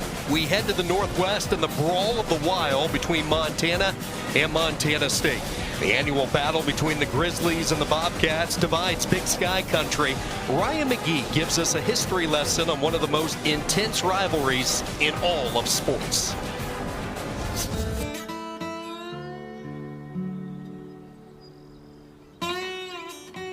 My name is Gene Tripp Jr. I've lived in Missoula for 87 years, or 77 years. I've had cows and horses all my life, lived around the university all my life, got recruited by the Cats and the Grizz, but I wanted to be a Grizz. And I'm into hunting, fishing, and Grizz football. Montanans are proud of who they are and where they're from. They love their home and they love to work. But out here, beneath the literal big sky, there is one sport and one game they love more than anything. So many kids from the state of Montana. This is their Super Bowl, the best rivalry game, arguably in the college football landscape. The Grizz Cat game. Cat Grizz all the way. I mean, C comes before G anyways. I don't know why anyone would call it Grizz Cat. It's Cat Grizz. Just tell them to check that overall record. Pretty self-explanatory if you ask me. You betcha. However one says it, they are guaranteed to anger half of Montana. There are 204 miles of interstate between Missoula and Bozeman. And to the fans of the Montana Grizzlies and Montana State Bobcats, anger is the point in a rivalry that so perfectly divides the state while also so perfectly defining it. That disdain and that dislike for them is just born in you. It's small communities where there's people on both sides that are going to argue it probably every day of the year. It's within families that there's people on both sides. I don't even like going to Missoula, spending much time there. My fiance lives there, so I have to go there a lot more than I wish I did. As a player, you're not allowed to talk about the game until it's the week of the game. You're not allowed to use Montana in front of their name. The team doesn't stay in Bozeman. The hotels are too expensive, so no, I don't like to stay in Bozeman. You want to go full Montana? How about this? The actual title of the game, introduced by a local sports writer in 1997, Brawl of the Wild. Run, hit, finish, every play. It just encapsulates everything that the state's about. It's about toughness. I think it's more physical than any other game. The out-of-state guys are like, wow, this is the craziest game I've ever played in. The atmosphere is amazing, and it's just one of the funnest games I've ever played in. The most played rivalry west of the Mississippi was first played in 1897. William McKinley was president. Montana had been a state for barely 8 years, and the legal forward pass was still 9 years away. A Montana-sized mountain of malice, equaled in elevation by a pile of memories and moments, like the streak. It's a lopsided rivalry, and we like keeping it that way. 16 in a row, starting in 1986. Back to pass. They go for the corner. Touchdown, Montana. He's got a man in the end zone. Touchdown, Grizzly. He's going to the end zone. Touchdown, Montana. 55 yards. We literally talked about the streak, keeping the streak alive. It was very intense and a lot of pride. 27 seconds left on the clock. They pitch to Kinnaman. He's running to his left. Touchdown, Bobcats. They are going bonkers here in Bozeman. You didn't want to be known as the team that ended the streak. Here is the kick. Chris Hefner, 37 yards. The kick is up, and it is good. The Montana Grizzlies have come back to win this football game, 27-25. The Grizzlies are going nuts on the field. The Bobcats can't believe it. I was maybe 1 or 2, but I still hear about it today. You know, Travis Lulay going out there as a freshman, winning it, breaking the streak. 15, 10, 5, touchdown Bobcats. It's over. The streak is over. The game is over. And the Bobcats end the streak where it began in Missoula. Oh, baby. And then Miracle in Missoula, Tucker Yates punching out on the goal line for the Cats to win. Eastwood did not make it. Ball out. And the Bobcats get it. The Bobcats win the game. It's something that every single game, every memory, every series, every play sticks in your heart if you're a player that played in it. 2025 marked the 124th edition of the contest between the two schools, separated by the Continental Divide that inspired the bronze behemoth for which they fight. It's the Great Divide Trophy. The team that wins gets to take it home, and it gets to sit in their trophy case until the next game. They bring it out, and then the winner takes it. Montana State will also win the conference title outright. The main rule is every time you walk by it, you got to touch it, just to remember how important it is and why it needs to stay in our building. This game not only sets the tone for the next 364 days within the state, but also sets the stage for the chasing of much bigger and much more immediate dreams. It's the end of your first season and the beginning of the second, and the team that does come out on top in this game typically is the one who has the best chance to go and capture a national championship. You come out of it battle-tested. You've been in a big-time environment. The fact that that sits there in November right before it gets started is no better place.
Halftime from the Fargo Dome in the second round FCS playoff matchup. North Dakota State, the defending champs, out in front of Illinois State, 21-14 here at the intermission. Sean Kinney alongside Charles Arbuckle. And Charles, you talked to both these coaching staffs throughout the entire week. They described this game as a Donnybrook, two teams that know each other really well, but I don't think they even expected this first half. A 3-1 edge for Illinois State in time of possession.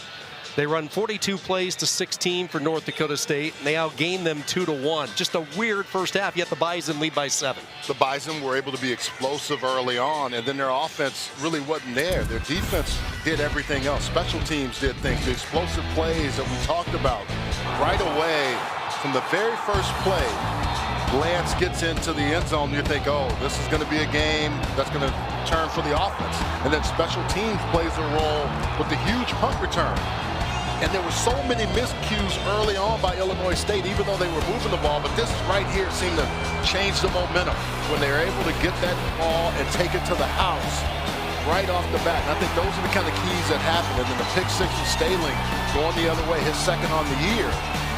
Their offense just never got a rhythm. And it seems like this game right now, if the momentum doesn't change, plays into the favor of Illinois State.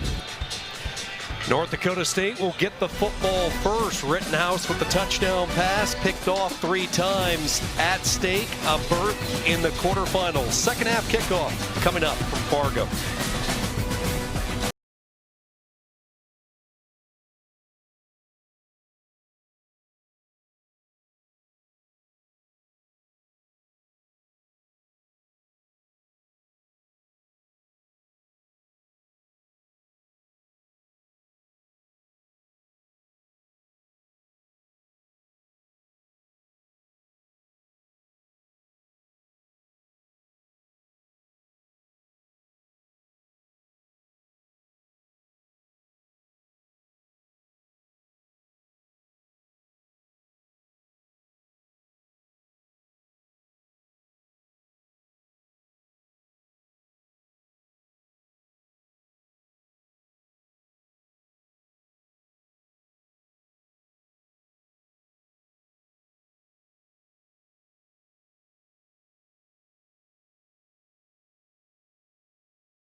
North Dakota State has been money in these playoffs, looking for their 16th straight trip into the FCS quarterfinals. Brock's back and the Redbirds, they've had a couple of near misses in recent years. Will this be the day they strike the win column against the Bison?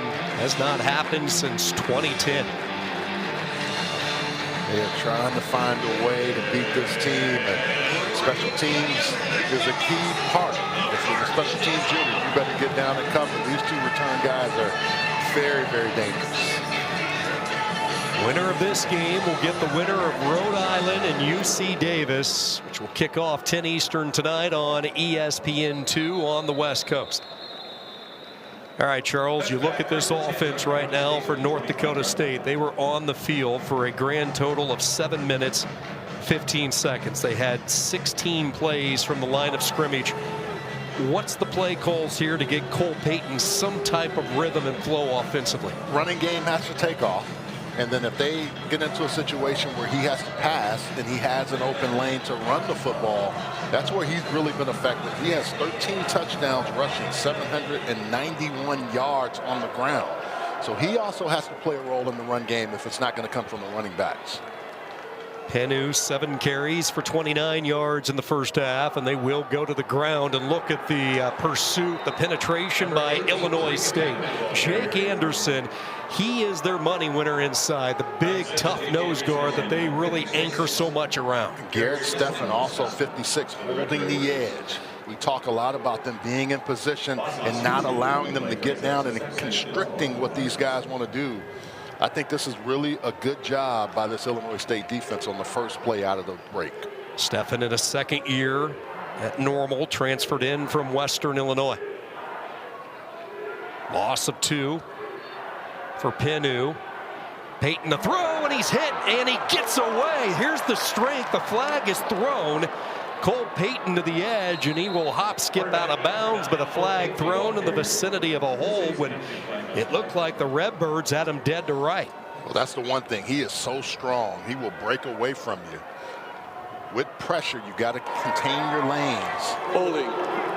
Offense, number 62. 10-yard penalty. Still second down.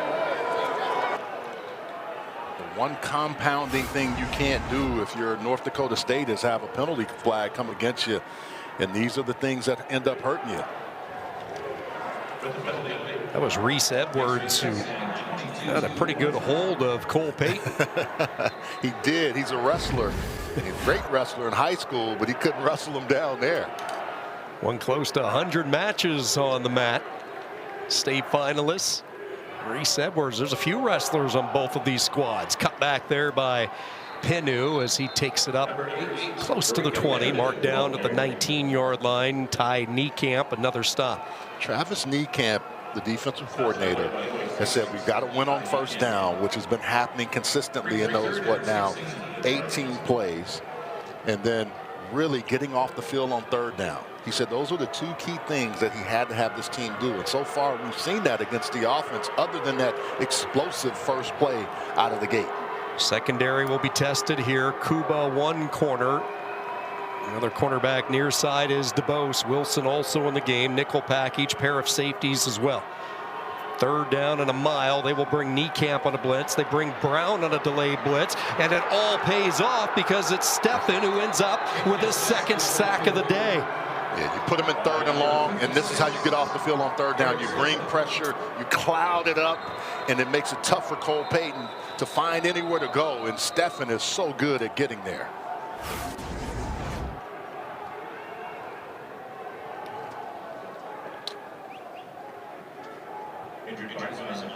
Got a player down, but just really good job of Stephan continuing to go. Don't stop. You know, that's the one thing you have to do is you got to come back as a defensive lineman. You make sure you get back there and you make that play. Griffin Empey, the injured Bison player that they are attending to. Early stop for Illinois State.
Griffin Empey making his way off the field a few moments ago. The first team All-Valley selection this year. There were 3 first-teamers on the front line for North Dakota State with Empey and Trent Fraley, Bo Johnson. Empey, a real versatile player as a freshman last year. He played both sides of the offensive line, started the year at left guard before finishing the year at right guard following the injury to Jake Rock. So we'll keep an eye on Empey. Keep in mind Josh Maggin banged up with an ankle injury, so both of these offensive lines beat up, which is normal this time of the year. Yeah, and you just have to rely on your depth and your guys that are versatile enough to be able to move to other positions. Fourth punt today for Bickerton, averaging around 47 yards per kick, and he will add to that total. Deep spiraling kick, beautifully angled, and he just pinned Casper to the far sideline. 48 yards on the punt by Bickerton. Tommy Rittenhouse in the first half. The 2-year starter back in the postseason for the second straight year. It wasn't all roses in the first half. Well, how many times did we see almost every pass in the middle of the field was blocked, but then he comes back, works the outside, and then gets that nice touchdown to stop forwards. The defensive line has done a really good job of getting their hands in the passing lane and window. Rittenhouse has to guard against that because he's not a tall guy, but they know if they can get their hands up, they have a chance to impact the throw. First offensive series of this third quarter for the Redbirds from the 36 against a four-man front, settling down. Little hitch pattern, Dylan Lord. Lord with his 6th catch of the day. Good first down pickup as they stay on schedule. And I like the arm angle. The slot angle was a little higher. There was a defender trying to hit the ball at the line of scrimmage. Tommy Rittenhouse, almost like a quarterback, a pitcher, gets it up high and over the top. 17 completions to 6 different receivers. Lord leading the way, 6 catches, 29 yards. Second down, up the middle they go, and a first down run, it looks like initially, as they spot it from Victor Dawson. And with that carry, Dawson now goes over 100 yards. First time this Bison defense has surrendered a 100-yard rusher. And a lot of plays for this Bison defense. They've been on the field a lot. One of the offensive linemen, looks like McGarity, is a little bit nicked up.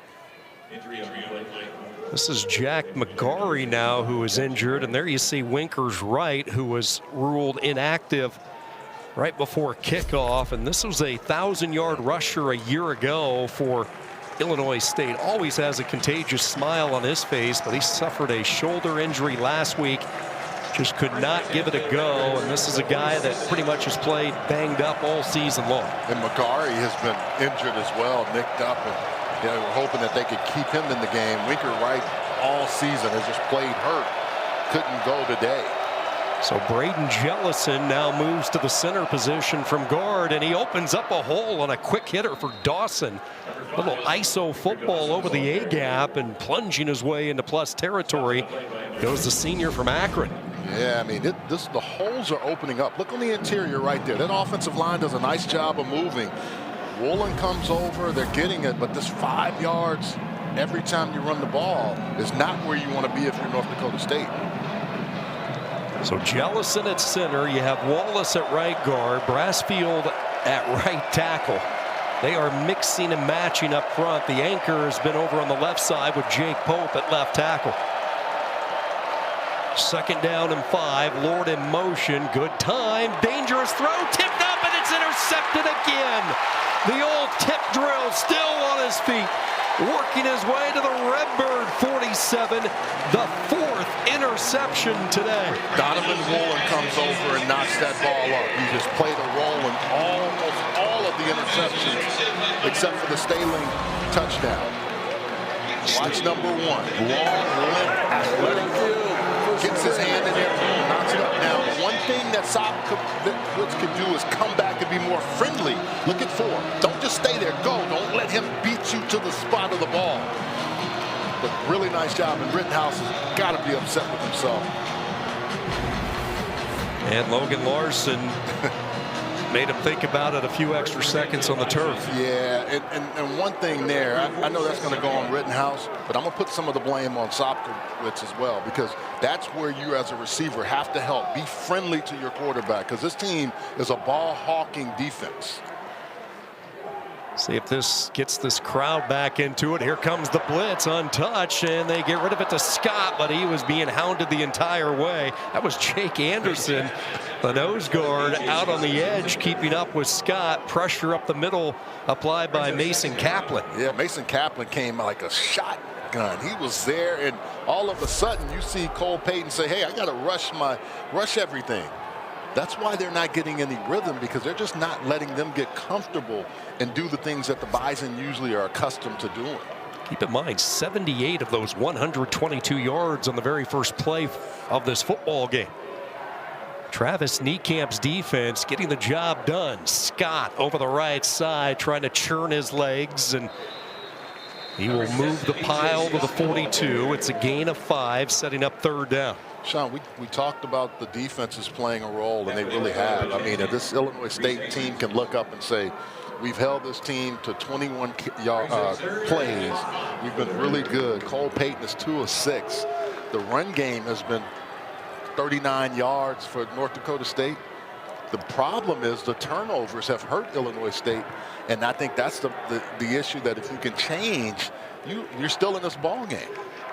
Nelson and Williams to the bottom. Lance, the receiver, at the top. NDSU 1 for 5 on third downs today. Peyton hit from the backside, and they are going to get to him again.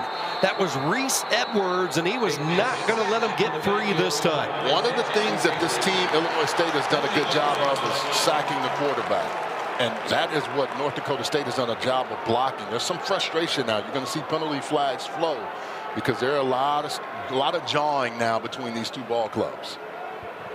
Looked like North Dakota State post whistle there and getting a little too physical, and got to believe this will be 15 on the Bison. Yeah, I think it is. And I think this defense has really played well.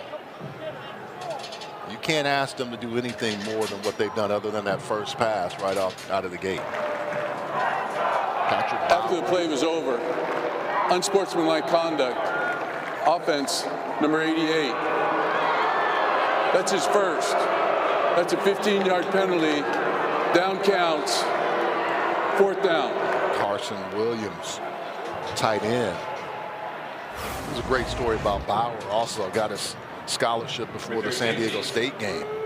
You see on the other side, I mean, just flying to the ball, man. Reese Edwards, Bauer is there, and then you're going to see the penalty. Yeah, Carson Williams. You can't do that. Illinois State is certainly believing right now, and this defense for Travis Niekamp, they are flying to the football. That is the 3rd sack today, and now they're coming after the punt. Bickerton gets it away, but it's off the side of his foot, and the momentum right now clearly with the boys from Normal, Illinois. Yeah, Sean, I remember what Niekamp said. Hey, we may bring everybody if we have to, and they are doing that. 30 yards on the punt. The Redbirds survive another turnover, down 7.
The College Football Playoff Selection Show.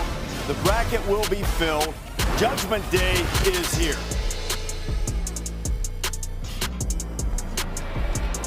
Alongside Charles Arbuckle, Sean Kinney with you from Fargo, and a good one. North Dakota State, the defending champs, in a battle with Illinois State. Brock's back. He's coaching hard along the Redbird sideline. In fact, so hard he won 5 more yards on that last punt. So they start. He argued that whole time. He did. I loved it. And he won it. Redbirds a long way away from their nest, but they have showed up, and look at the hole over the right side.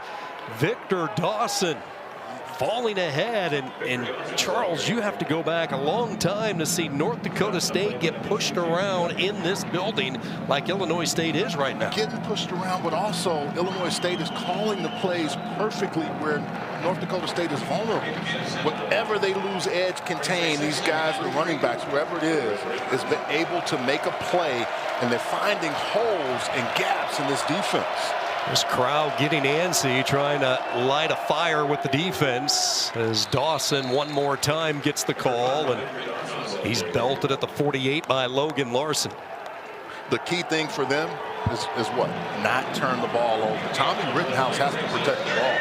And to me, this becomes now where you boot him out a little bit, you have sprint action, do something, because when he's sitting in the pocket, that's where it gets dangerous for this Illinois State team. Here comes this crowd now as they rise to their feet. Code green, as they like to call it.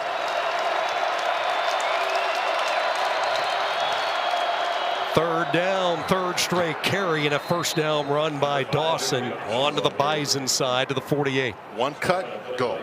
Whatever that hole is, Dawson is reading it well, but this offensive line is providing so much. Watch here. As soon as he gets it, goes inside, boom. I see it there. I know there's one guy outside. Woolen is going to come and tackle me, but he's going to tackle me after I get that first down.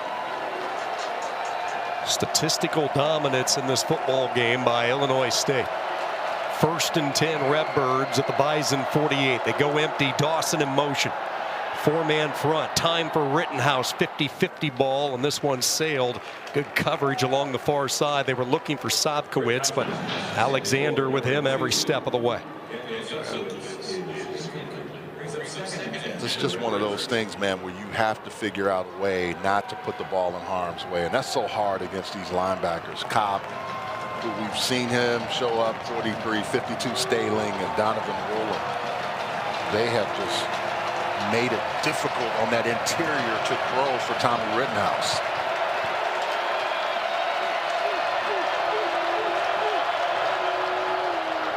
Second down, sideline pattern. Casper reels it in, pushed out of bounds at the 42 by Woolen. Eddie Casper was the star earlier in the game. He was keeping things going, making the dirty short yards and getting yards after catch. They've stayed ahead of the chains for the most part, and I think that's the one thing now which you got to continue to do. Short, precise passing game for Illinois State. Casper 6 catches, 38 yards. Lord 6 catches, 29 yards. They need 4 here on 3rd down and 4. 4 of 9 on 3rd down today.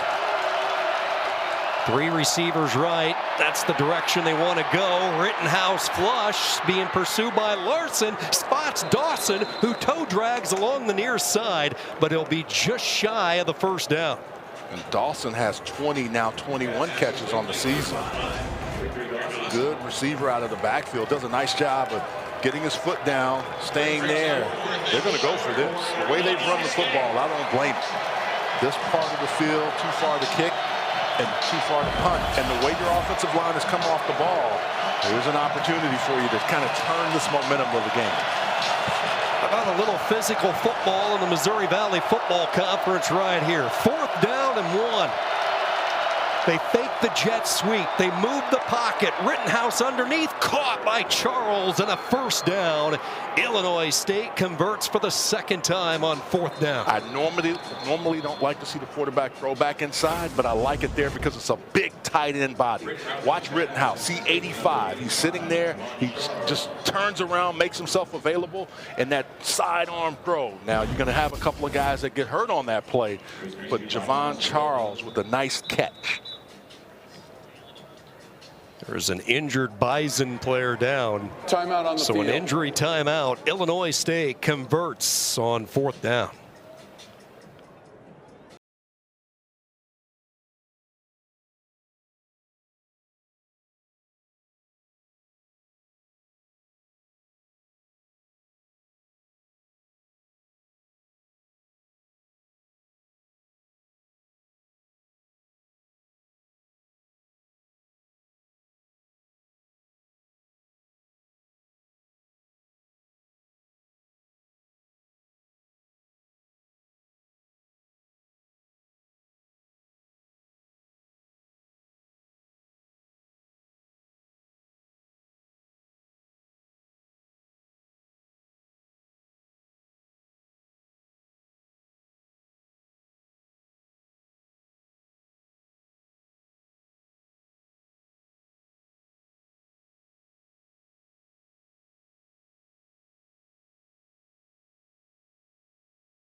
The championship hardware, impressive, and it greets you right as you walk in. The beautiful Fargo Dome and the run of dominance for the green and gold. Talon Edey, the injured player, looks like he's going to be all right. Walked off at his own power. He already has an interception today. Third straight game with a pick for Edey. That's never been done in the history of Bison football. He's made himself really available, and his desire to be physical was the one thing that I took away from those coaches meetings yesterday. After the fourth down conversion, Rittenhouse has the Redbirds lined up. From the 36, changing up the play, has plenty of time. Rittenhouse, straight drop, checks down to Dawson, who makes the catch, and a good open field tackle by Woolen. What they're trying to do now is keep him outside the numbers, but also give him bigger bodies. You can see Maylander was right behind Dawson on the interior, waiting if he needed to have a safety valve.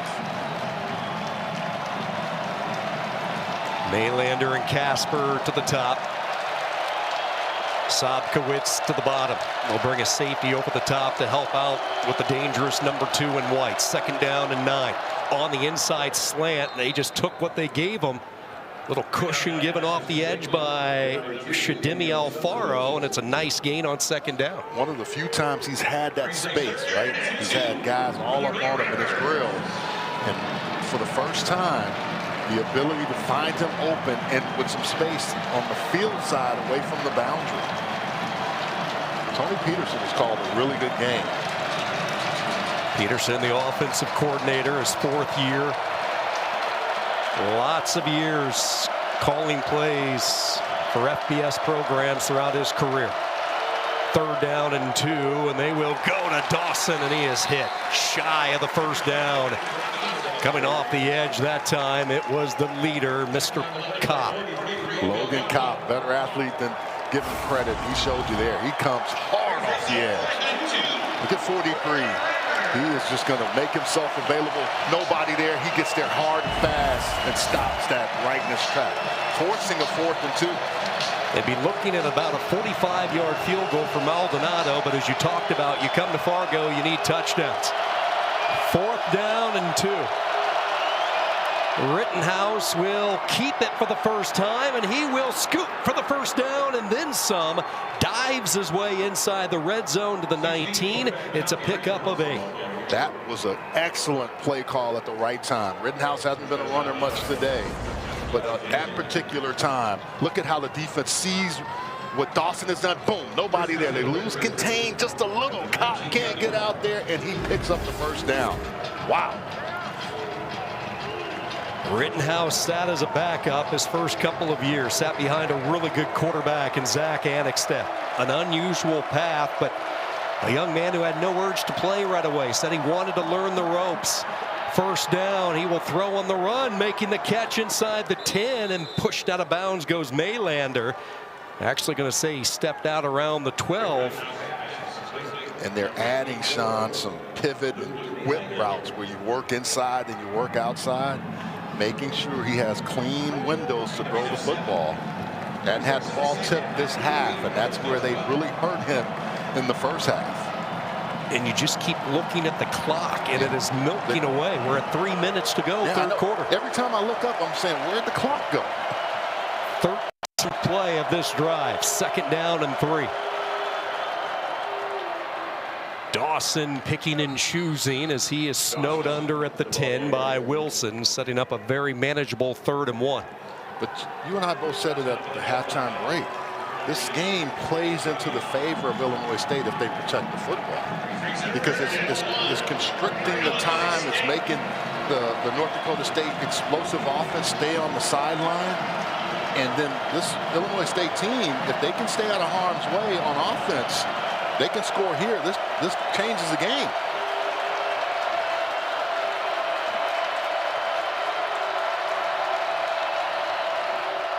Third down, Dawson. I'm not sure he got there. Not a real good spot as the line judge comes in, and it was Ryan Jones lending support from a safety position who came flying in. And a 4th down as we go inside 2 minutes to go. Oh, man. 3rd quarter. This is crazy because on the year, Illinois State is 59% on 4th down. You can add those 3 to 3 coming into today's ball game. They have been so effective today on 4th down. 4th and a yard. The money down has been their friend. Dawson trying to run his way ahead. I don't think he got there. He did not. North Dakota State stiffens up. Wow. Huge stop for the Bison.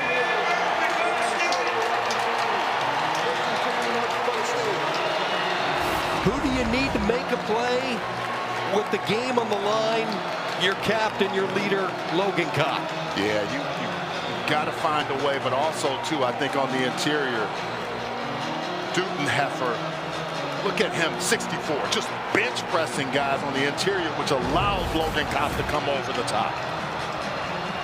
Yeah, he put Logan Brassfield 3 or 4 yards deep into the backfield. Leader of the defensive line, physical and knockback. I don't know what the terminology in wrestling is, but I know in football, that's pancaking on the other side. That's 3 points, feet to back, danger, exposure. 1st and 10, North Dakota State from the 11-yard line. Peyton is going to throw. Hit as he threw it, as it falls incomplete. Boy, North Dakota State has no answer for Garrett Steffen right now. He is having himself a day. Yeah, they talked about guys, who is going to be the one to make the play? Who wants to make the play? And Garrett Steffen says, hey, I want to, coach. Violent hands, get there. He is just taking Nate Tostad to the cleaners, whoever he lines up against. That's just not him. But anytime, you got to make sure you don't let a guy with violent hands do what he's doing right now. An offense that continues to fire blanks. 6 drives since the long touchdown pass to Lance. Penu trying to find any type of crevice, cannot. And that's the other thing they're doing, Sean. The run game has been non-existent so far in this half, or any of the plays, really. 2.1 yards per carry for this North Dakota State team, which is unusual because that's where they thrive. This offense they average 225 yards rushing. You would think by now they would have at least 100 plus. Cole Payton, the finalist for the most prestigious honor at the FCS level. Just 2 completions today, 2 of 7. 3rd down, they rush 4, drop 7 into coverage, into the zone. Payton delivers a bullet and a 1st down. Huge throwing catch. Carson Williams, the tight end, and a 1st down for the Bison. Really nice job by Carson Williams. Cole Payton finally had some opening, and usually tight end is a quarterback's best friend. They go because he gets tempo. over the top and makes it. Excuse me, Charles, but tempo for the first time after the 22-yard completion. They haven't been able to go tempo because they've been in 3 and outs, and they haven't really been able to go, and I like that. Continue to do that because that's going to give your offense that rhythm that you've been looking for, and not allow the other team in Illinois State to substitute. See if they try to get one more playoff. They will. Cole Payton the throw, and he is going to dial up the deep ball. Incomplete. Good coverage again by Kuba as they were looking for Lance. And a good one between 2 Missouri Valley Football Conference schools. Why is this conference the best? You're seeing it on full display today in Fargo.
North Dakota State threw the initial uppercut. Brock's back, and the Redbirds have countered just consistent jabs to the gut over the last couple of quarters, and we have a good one.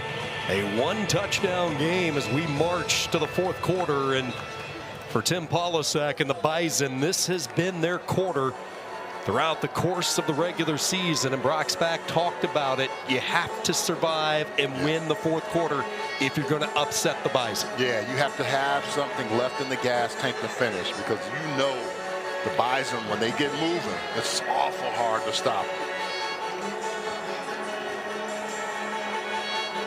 Alongside Charles Arbuckle, Sean Kinney, our Fargo crew today. 3rd down and 4, second round of the NCAA FCS Playoffs. Winner of this game gets the winner of UC Davis from Rhode Island tonight at 10 o'clock Eastern on ESPN2.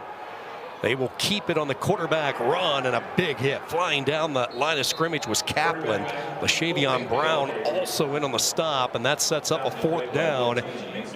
And it looks like North Dakota State gathers the punting unit along the near side. Sounds like a law firm, Kaplan and Brown. Laying a little hammer there. But both of those guys, what they did is they knew with Peyton being a running threat, shot down the line of scrimmage and made sure he couldn't get anywhere. And that was a nice play by the defense.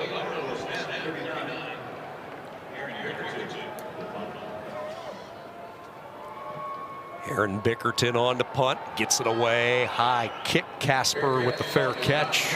46 yards on the punt. This Redbird defense has showed up in the cold of snow of Fargo, and they have been hard hitting really from the opening whistle. Man, Garrett Steffen just is all over the field, 56, but there's other guys like Dexter Niekamp, his brother Ty Niekamp, the whole crew. But Reese Edwards just really getting after the football and making it very difficult for this North Dakota State offense. 3 sacks today, 2 of them from Steffen. Edwards has the other sack. They have been a brick wall against this Bison offense. 1st down from his own end zone. Rittenhouse will take off, and he will pick up some positive yards as he is escorted out of bounds. 4 yards on the run for Rittenhouse. And fourth quarters have not been kind to the Redbirds. They have just been crushed in the final 15 minutes of football games this year. It's been amazing because they've been so good at other points of the ball game, but just can't finish. And I think that's the one real key for them today. How do you finish a game against such a tough opponent? They're going to pick a spot to finish a fourth quarter. This would be the one to do it in. 2nd down and 6. They will keep it. Little RPO. They set up the screen. Lord doesn't have much to work with. There was a lot of green over there. Donovan Wolin, who's been all over the field. And a 3rd down. Wolin plays sideline to sideline. Man, he is just all over the field. Sophomore in Frisco, Texas. What do you like here, Charles? Well, I think the one thing that's worked for him is throwing the ball outside and keeping it away from those linebackers, or Tommy Rittenhouse rolling out and then using his legs. He's been good when he's moved the pocket. Loudest part of the Fargo Dome right now. 3rd down and 5. Here they come. Out pattern wide open and making the catch. There is a flag in the secondary. Dylan Lord, if this sticks, his 8th catch of the day, but let's see what the laundry's about. Came in the secondary. You almost wonder if this was a rub route because Lord was so wide open. Yeah, it generally is when it comes like that when the flag is thrown. Offensive pass interference. Tim Polasek is he was on top of it. Yeah, he was. Pass interference, offense number 2. Indian Fort safety distance to the goal. Still 3rd down. Yeah, whenever that flag comes out back there and it doesn't look like holding, generally you're going to get a situation where it is a OPI. Sopka was coming right in there, and you're going to see Polasek. Look,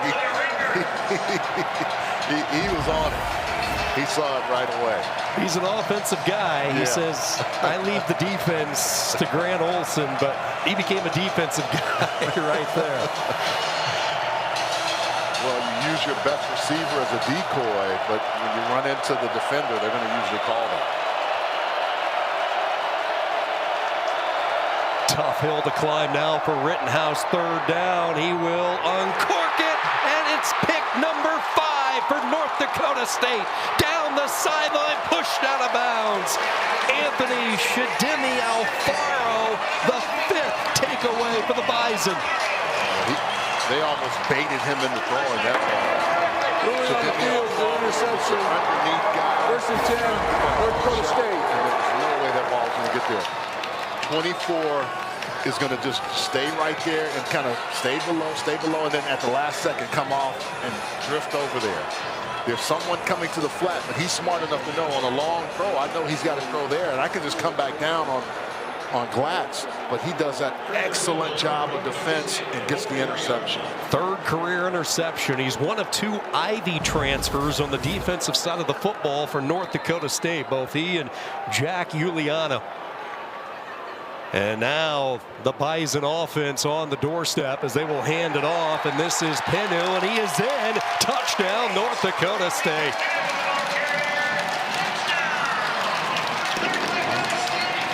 If your offense isn't playing well, defense just says, okay, we'll be the best offense for you, and then make a short field and let you score. And Penu could smell it after that INT.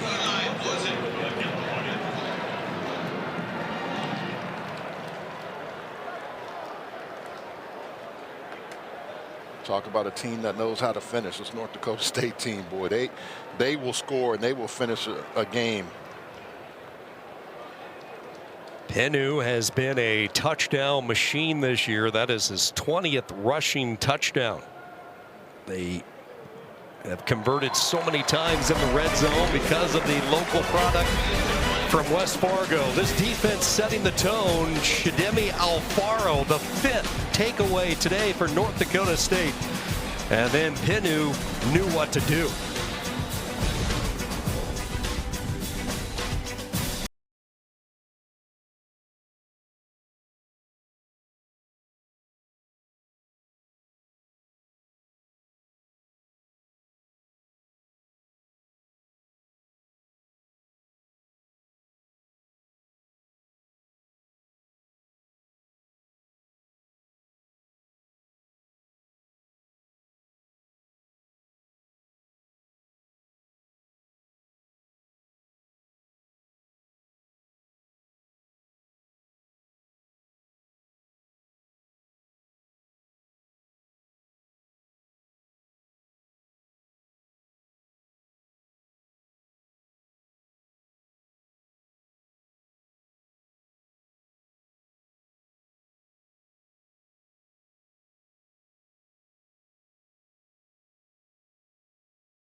This North Dakota State defense has been opportunistic this afternoon. 5 interceptions. That is a new Division I program record for the Bison. 5 picks coming from 4 different players. Shadimi Alfaro, the transfer that they brought in from Cornell.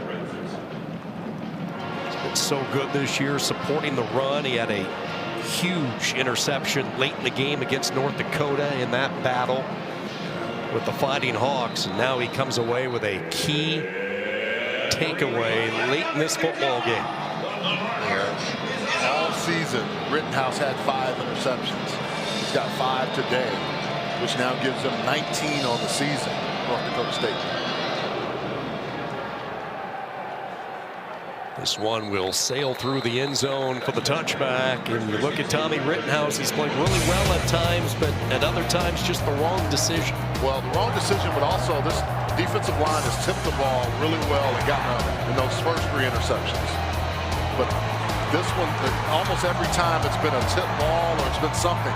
Right here, throw down to Glatz. Don't put it there. Don't force that in because you're not going to help yourself. Your defense has played really well. A lot of time in this football game. Rittenhouse, Geneva, Illinois native, just loves the system, loves this program. Usually when you go to Hancock Stadium, you'll see about 30 to 35 Rittenhouse jerseys because he has so many family and friends around the area. See if he can rally the Redbirds. He will move the pocket. Hole opens up, and a good play there by Tommy Rittenhouse as he torpedoes his way up to the 30. Now they're going to say his knee went down about the 28, so 3 yards. And when he's made the right decisions or been able to get outside, he's done a nice job. 2 touchdowns down, but now you just got to find a way to keep the ball away from the defense, but get the ball to the weapons. Well, you look for stars to make plays, and this would be Sobkowitz's opportunity on 2nd down. They will throw toward the sideline, and it's broken up, incomplete. Edey back in there after we saw him leave the game briefly, and a 3rd down for Rittenhouse. Shadimi Alfaro was just driving Sobkowitz out of bounds, and it forced him to throw to Casper on that one.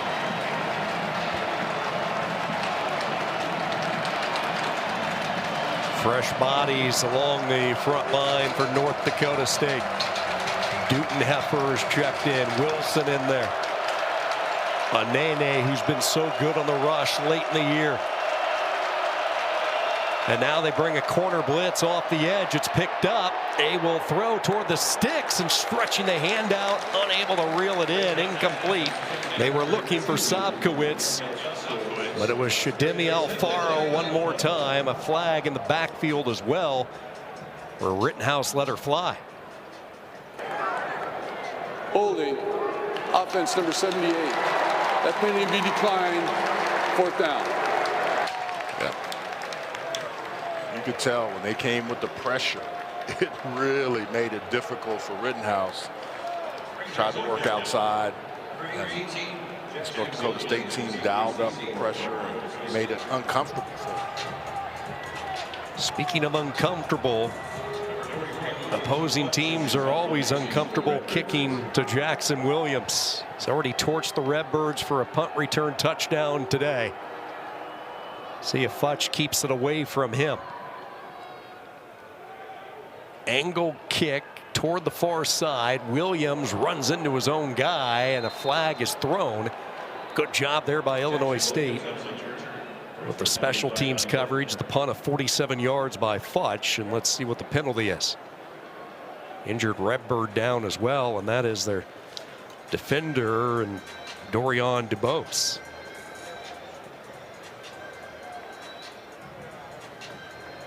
Let's hope he's okay.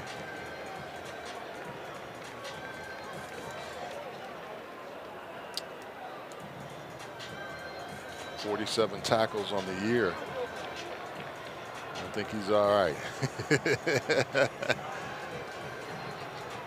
And he's letting some fans in Fargo know that he's all right. During the return, block in the back, return team, number 14. That's a 10-yard penalty. 1st and 10, North Dakota State. We'll take a break. 11:45 to go. Tim Polasek, ND State, in a battle with Illinois State today.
been quite a year for Cole Payton, his first year orchestrating the Bison offense, but today it's been a different story. He started with a bang, the long touchdown pass to Bryce Lance, but since then, just 2 completions, and he's had a tough time handling the Redbird pressure.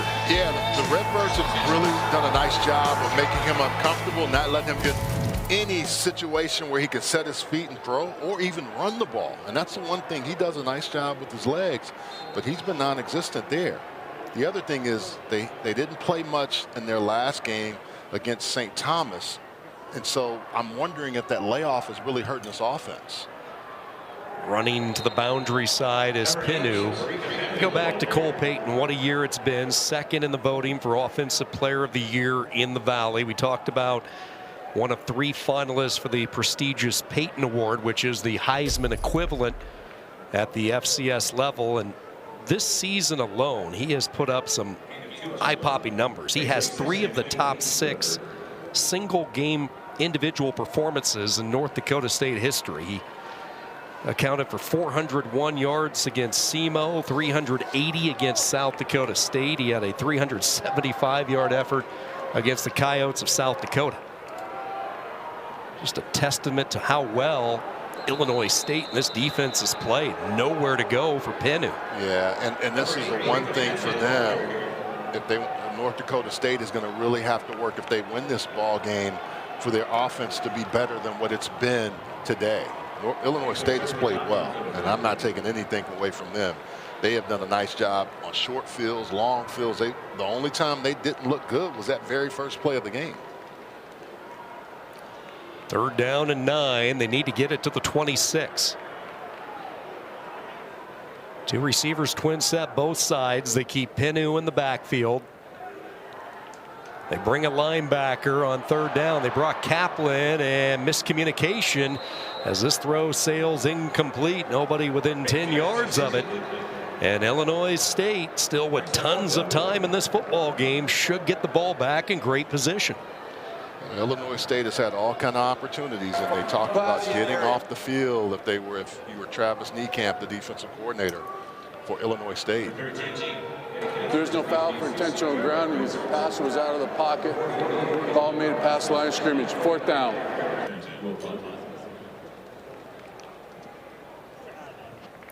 Bickerton on the punt. Casper awaiting the kick around his own 40-yard line. Trying to get after it. This is a line drive kick. Casper with the fair catch at the 40. 43 yards on the punt. Illinois State football. Don't forget the FCS playoffs continue with quarterfinal action next Friday and Saturday on ABC, ESPN, and ESPN Plus. For more information, visit NCAA.com, the home for all NCAA championships. We started the day with 16 from the original field of 24. Villanova has punched their ticket into the quarterfinals. Low-scoring game against Lehigh, 14-7. Tarleton State, North Dakota. That's over on ESPN Plus. Winner of this game gets UC Davis, Rhode Island tonight on the West Coast on ESPN2. Rittenhouse, nobody open, and he is chased down, and then a flag is thrown. He paid the price. Multiple flags along the far side. That was Elijah Wayne, and Rittenhouse not too pleased with some words for the young freshman. Elijah Wayne was going to chase him down, and he just kept going, even when he was out of bounds. You know, they've been bound and determined. Both teams, if the quarterback runs the ball, you got to make him pay, but at some point you got to pull up. Elijah Wayne grabs him and takes him all the way down, but it looks like he started in the field of play, and I think they're talking about this now. After the play was over, personal foul, late hit out of bounds, number 57. It's a 15-yard penalty added to the end of the play, automatic 1st down. You know, if it hadn't been the quarterback, I don't think it would have been a call. But I think right here, Elijah Wayne starts inside and then goes all the way out. So that's probably why, how he takes him down. Fans are upset, but letter of the law looks like they're going to call it that way. Omaha has been a steady pipeline throughout the years for North Dakota State. Wayne, another good young player that Polasek has landed along the Missouri River. Look at the hands catch there by Dylan Lord, just snatching it from midair. 41-yard line, a gain of 4. Yeah, contested catches. This is one of them. Pluck it out of the air. They're going to go fast, tempo, which I think is smart. 2nd down and 6. This will be Victor Dawson looking for the cutback lane. Dawson churns his way up to the 38. I can't say enough about this offensive line too, being banged up and some of the things they've been able to do against a real stout defense. 3rd down and 3, and they will go right back to Dawson, who slips free into the 2nd wave, and a 1st down run for the senior, who just continues to get the job done on the ground. Now 123 yards rushing for the transfer from Cincinnati. Logan Kopp was holding on for dear life, because if he didn't, look at this, 43 is going to come in, and if he doesn't tackle him here, he might still be running. Fresh set of downs. They bring the blitz off the edge. Slipping and falling was Sobkowitz, and he still nearly made the catch on his knees. Alfaro with the coverage. Alfaro, Duffy, Alexander, they said they're going to play him tough. And you can see that today. No matter where he lines up, there's extra attention being paid to Sobkowitz. And he knows he's got guys in his hip pocket. They have contained him for the most part. He has the touchdown catch, but for the program's all-time leading receiver, 3 catches today for 32 yards. 2nd down. Rittenhouse plants the feet, lobs it, Presson makes the catch, and it should be 1st and goal for the Redbirds. Scotty Presson, good for 20 yards. Another good catch by Presson. Again, running down the field on the seam route. Nice job. Illinois State keeps the foot on the gas. This is Dawson. Oh my, he just got pummeled at the line of scrimmage. No chance whatsoever. That was Givens. Yeah, Givens comes in flying from that strong safety position.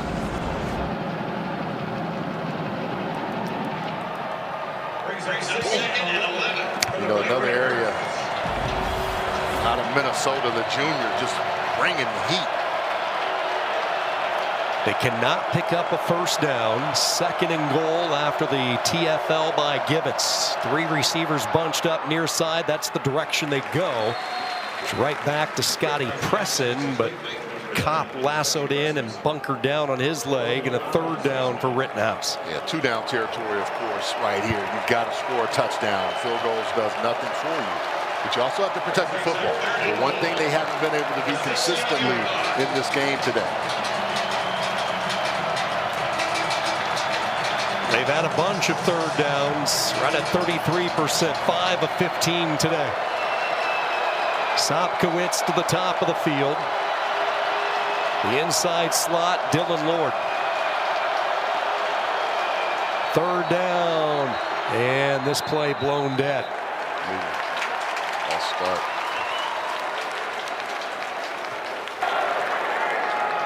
False start. Offense number 2. 5-yard penalty.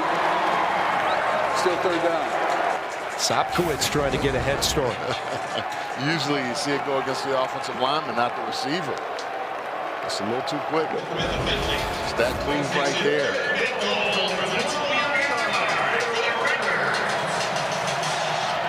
Sobkowitz, the program's all-time touchdown receiving leader. He has 1 today. He tags up with Lord at the bottom. Casper and Presson to the right. 3rd down, underneath, making the catch. Lord has some work to do. Tried to bulldozer his way through a couple of defenders, and he was not going to cut through Givens, who held his ground. Lord, the redshirt freshman, man, showing some fight. There's 7 minutes to go, but you have the feeling this is it if you're Illinois State. Yeah, you got to find a way to score a touchdown here. With a team that finishes like North Dakota State does, you got to get a touchdown here. And you gotta believe they give Sobkowitz a chance. 4th down and goal. They're looking his way. Pressure comes and he's sacked. Back at the 11-yard line. Hit by a Nene. Yeah, Nene is a guy that has really turned it on the last few games, playing well. Said he had to be fired up. He was fired up on that one. This 93 is going to just come, beat his man with violent hands and violent to the quarterback. Getting the sack for a Nene.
Two programs who know each other so well, you just don't know how it's going to turn out in an encore game like this where they've already played each other once. I don't think too many had this on the script. 5 turnovers for Illinois State, 5 interceptions from a quarterback who threw 5 all year.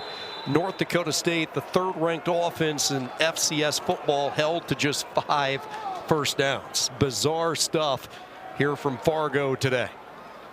Well, and to add to that, they've given up 164 rushing yards, 124 by Dawson, which doesn't normally happen either. But at the end of the day, if you're the North Dakota State team, you figure out a way to win. You say, I don't care how ugly or how pretty it looks, as long as you get the dub.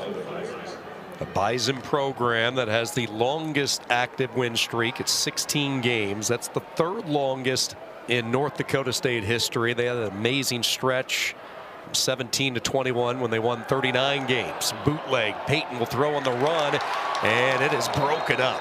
Perfect timing by Wilson. Cam Wilson's made a couple really good plays. And he's playing all the way through against a guy that's such a good receiver. 25 just says, okay, I know we're behind, and I know you're going to Lance, but I'm going to fight this all the way to the end. Look at that great effort.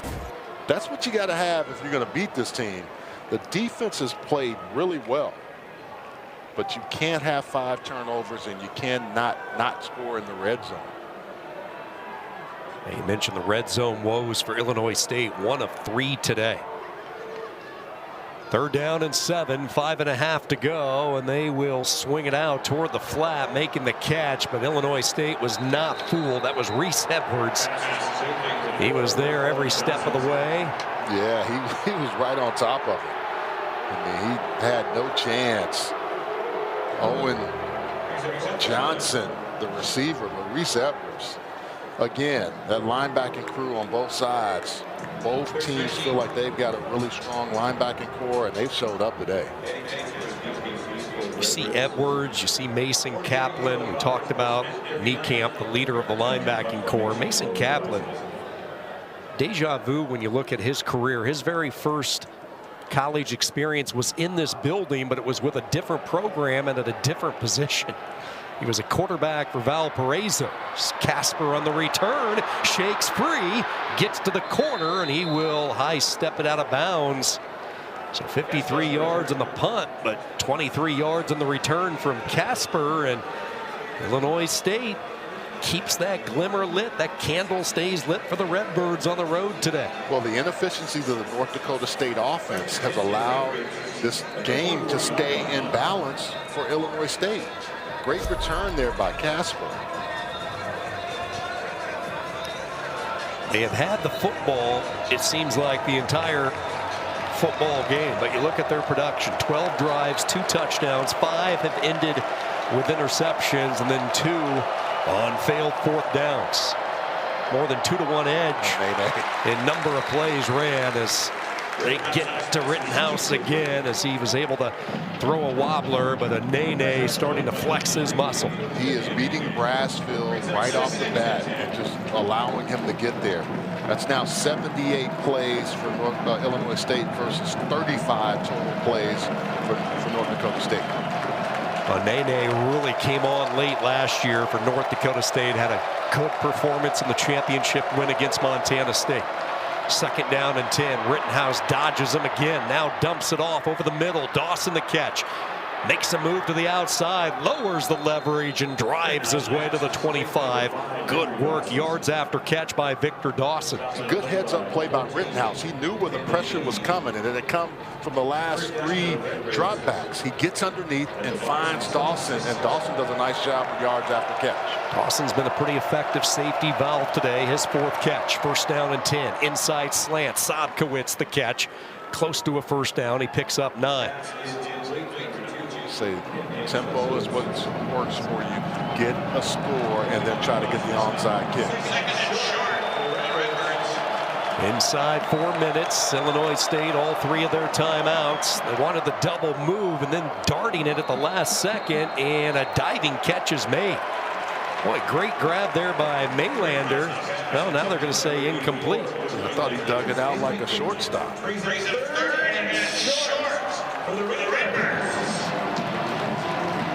Got all your timeouts. You're in perfect position. Again, though, now you're in the red zone. You've got to come away with a touchdown.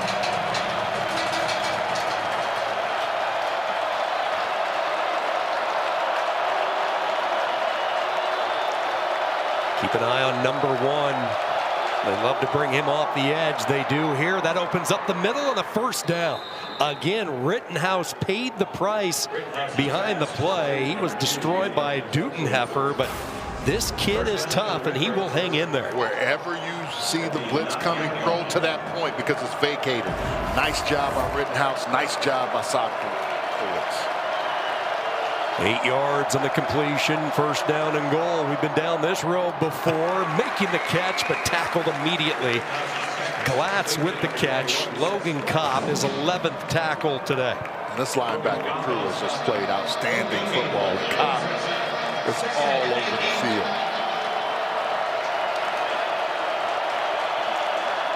Second down and goal. They are going to loft it. Sobkowitz high points it, gets a foot down. Wow. Touchdown, Illinois State. I don't know how he put his foot down and went up and caught the ball, but Rittenhouse gave him every opportunity to go get that catch. He goes up at the highest point, and watch the foot.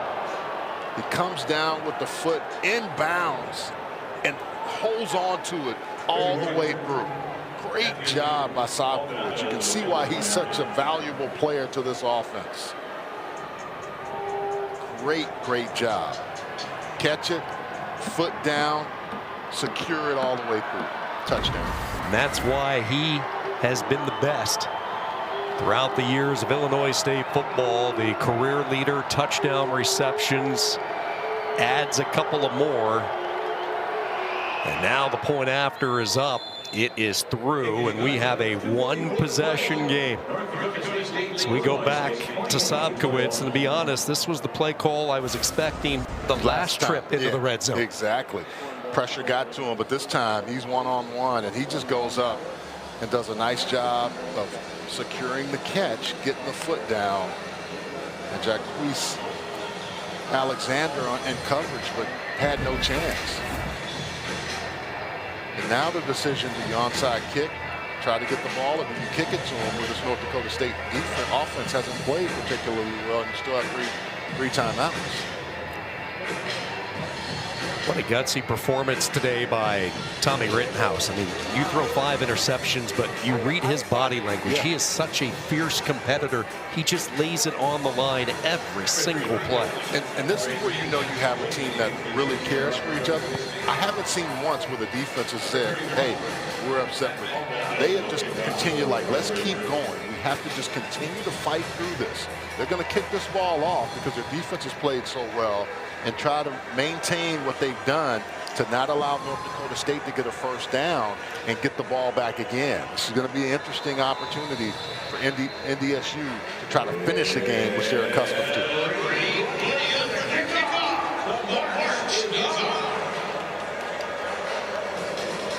Matt Maldonado with the tee up along the near hash, and he will send it deep. Bouncing kick that Rajon Nelson will let it trickle through the end zone. Should be no surprise we're going down to the wire in the postseason. You push the rewind button, 2015. Frisco, Texas. Trey Roberson, boy, was he fun to watch. He cut one loose, 58 yards, putting the Redbirds up late in the football game. Roberson, Illinois State believing, but recognize this guy, Carson Wentz. That big body of his, 5 yards, he found the end zone. They pick off Roberson late. North Dakota State.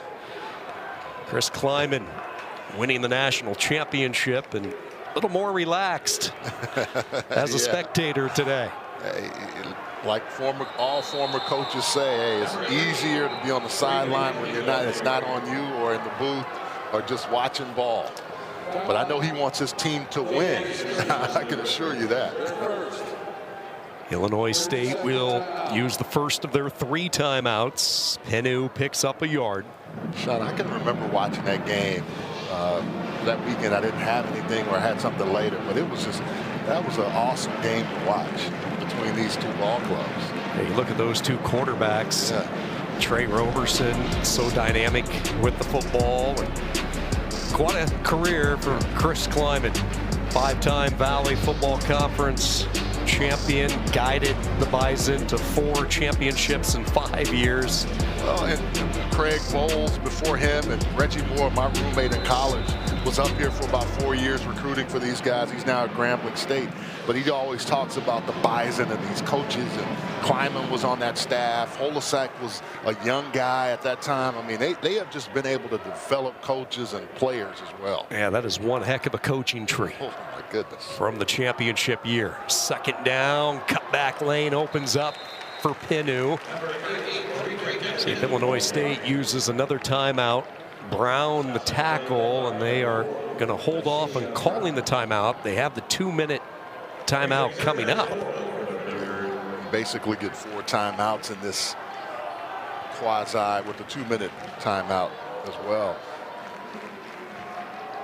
North Dakota State will not have to run another play. Illinois State is going to put their remaining 2 timeouts in the back pocket and save them for the other side of this 2-minute timeout.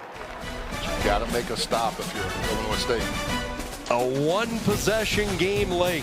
3rd and 4 when we come back to Fargo. The march to Nashville.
Stakes high when you reach the month of December at the FCS.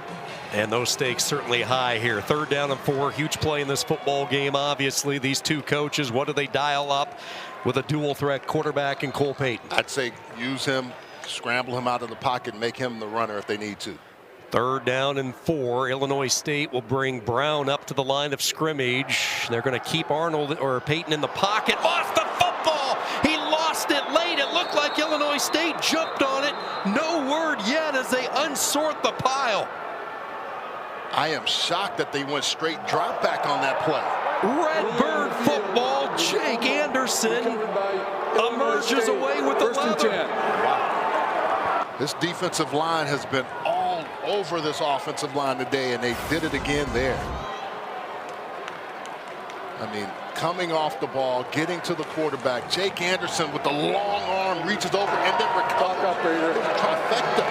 Please reset the clock to 152, please. 152. Didn't get the sack, but man, what a play by him. The tiny small town of Davis, Illinois, pumping their fist on the last play from Jake Anderson. I am shocked that they were straight drop back because they haven't protected Cole Payton very well today. Illinois State with the football at the 23. Rittenhouse trying to get the official's attention. He spotted something with the clock that he wasn't happy with. They hadn't quite marked the ball. Now we get ready to go. What a finish from Fargo now. Down a touchdown. Here come the Redbirds. Dawson goes in motion, pressure off the edge, and that forced Rittenhouse to get rid of it quickly. He was looking for Dawson. Smart play by Rittenhouse. He had no chance to get it out to him, but he had gotten outside the pocket and could burn the ball there, keep it out of harm's way. Watch, he sees an Ane, and an Ane has just been killing Braceville. He can't block. He was unblocked. But what Rittenhouse does is he just moves outside, calmly gets rid of the football. Nice job by him. Again, keep in mind on the right side of the Redbird line, you have a guard that's playing tackle, and you have a tackle that's playing guard because of the injury situation. And the Bison know that. That's why they have what they have on the other side. 2nd down and 10. They will hand it off, and there goes Dawson. High kneeing it all the way to the 10. 14 yards. Dawson ripping up the Bison interior on that carry. Dawson has just been so effective and just been able to run the football.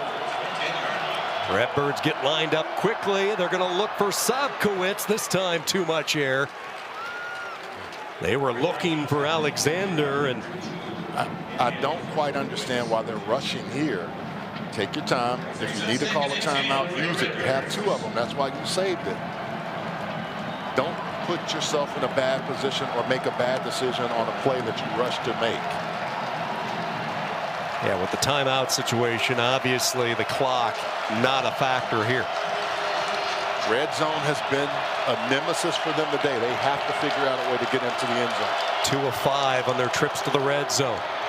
Near side throw, Sobkowitz coming back to the football, tackled immediately by Alexander. You know, when you know each other as a team and when you're playing against each other, you figure out what it is. There's always one guy that has to make a play. Sobkowitz made it earlier. Dawson's been making it. Who's going to be the guy to make the play on the other side if you're North Dakota State? 51st pass attempt of the day by Rittenhouse, running for his life, and it's incomplete. He heard, or at least felt, the club coming. Kelton McCaslin in pursuit. I just asked, who's going to make the play? A guy with one hand, McCaslin, chasing out of St. Charles, Illinois, forcing it down now to 1 play. You go through the 2-a-days in the summer heat for the opportunity at this play. Right here, a quarterfinal on the line, 10,000 strong on their feet inside the Fargo Dome.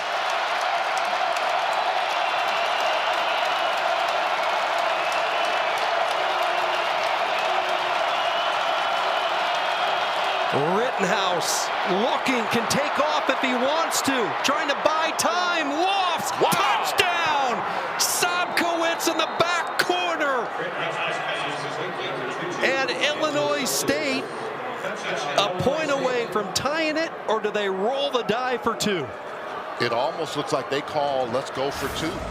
Finish the game here. But again, look at the scramble and the scramble drill, which you work on all the time. Look who comes up and available. Sopkowitz. He knows, hey, my quarterback needs me. I'm going to find a way to get there. And then you say on the road, against a team like this, who is 38-1 in this building, we've got to find a way to get one more play. Offense stays out. The 2-point conversion, even noisier now. Rittenhouse caught by Presson, the 2-point conversion, and the Redbirds for the first time today snatch the lead. Wow. You talk about some guts. A guy that hadn't played well today, consistently Rittenhouse came storming back, making plays. Sopkowitz made a great touchdown catch, a 2-point conversion, and a touchdown, and then a 2-point conversion by Scotty Presson. Wow. North Dakota State's defense has been out there so long, and the throw is just right there. Almost too high, but Presson goes up and makes an outstanding grab. We started this telecast talking about the competitive fire that drives Tommy Rittenhouse. And Cole Payton looks like he's not even going to be able to finish this game. Remember, it was the strip sack the last time we saw him out there, and he is a left-hander, and the ice is on the left hand, and he does not have a helmet. The backup is Nathan Hayes. So the defending champs on the ropes right now in the Fargo Dome. My goodness. Their defense was on the field so far, 90 plays. I don't care how good you are defensively, that's a lot of plays. 38 for their offense. And now they have an offense with the young guy and the junior who's only thrown attempted 37 passes this year.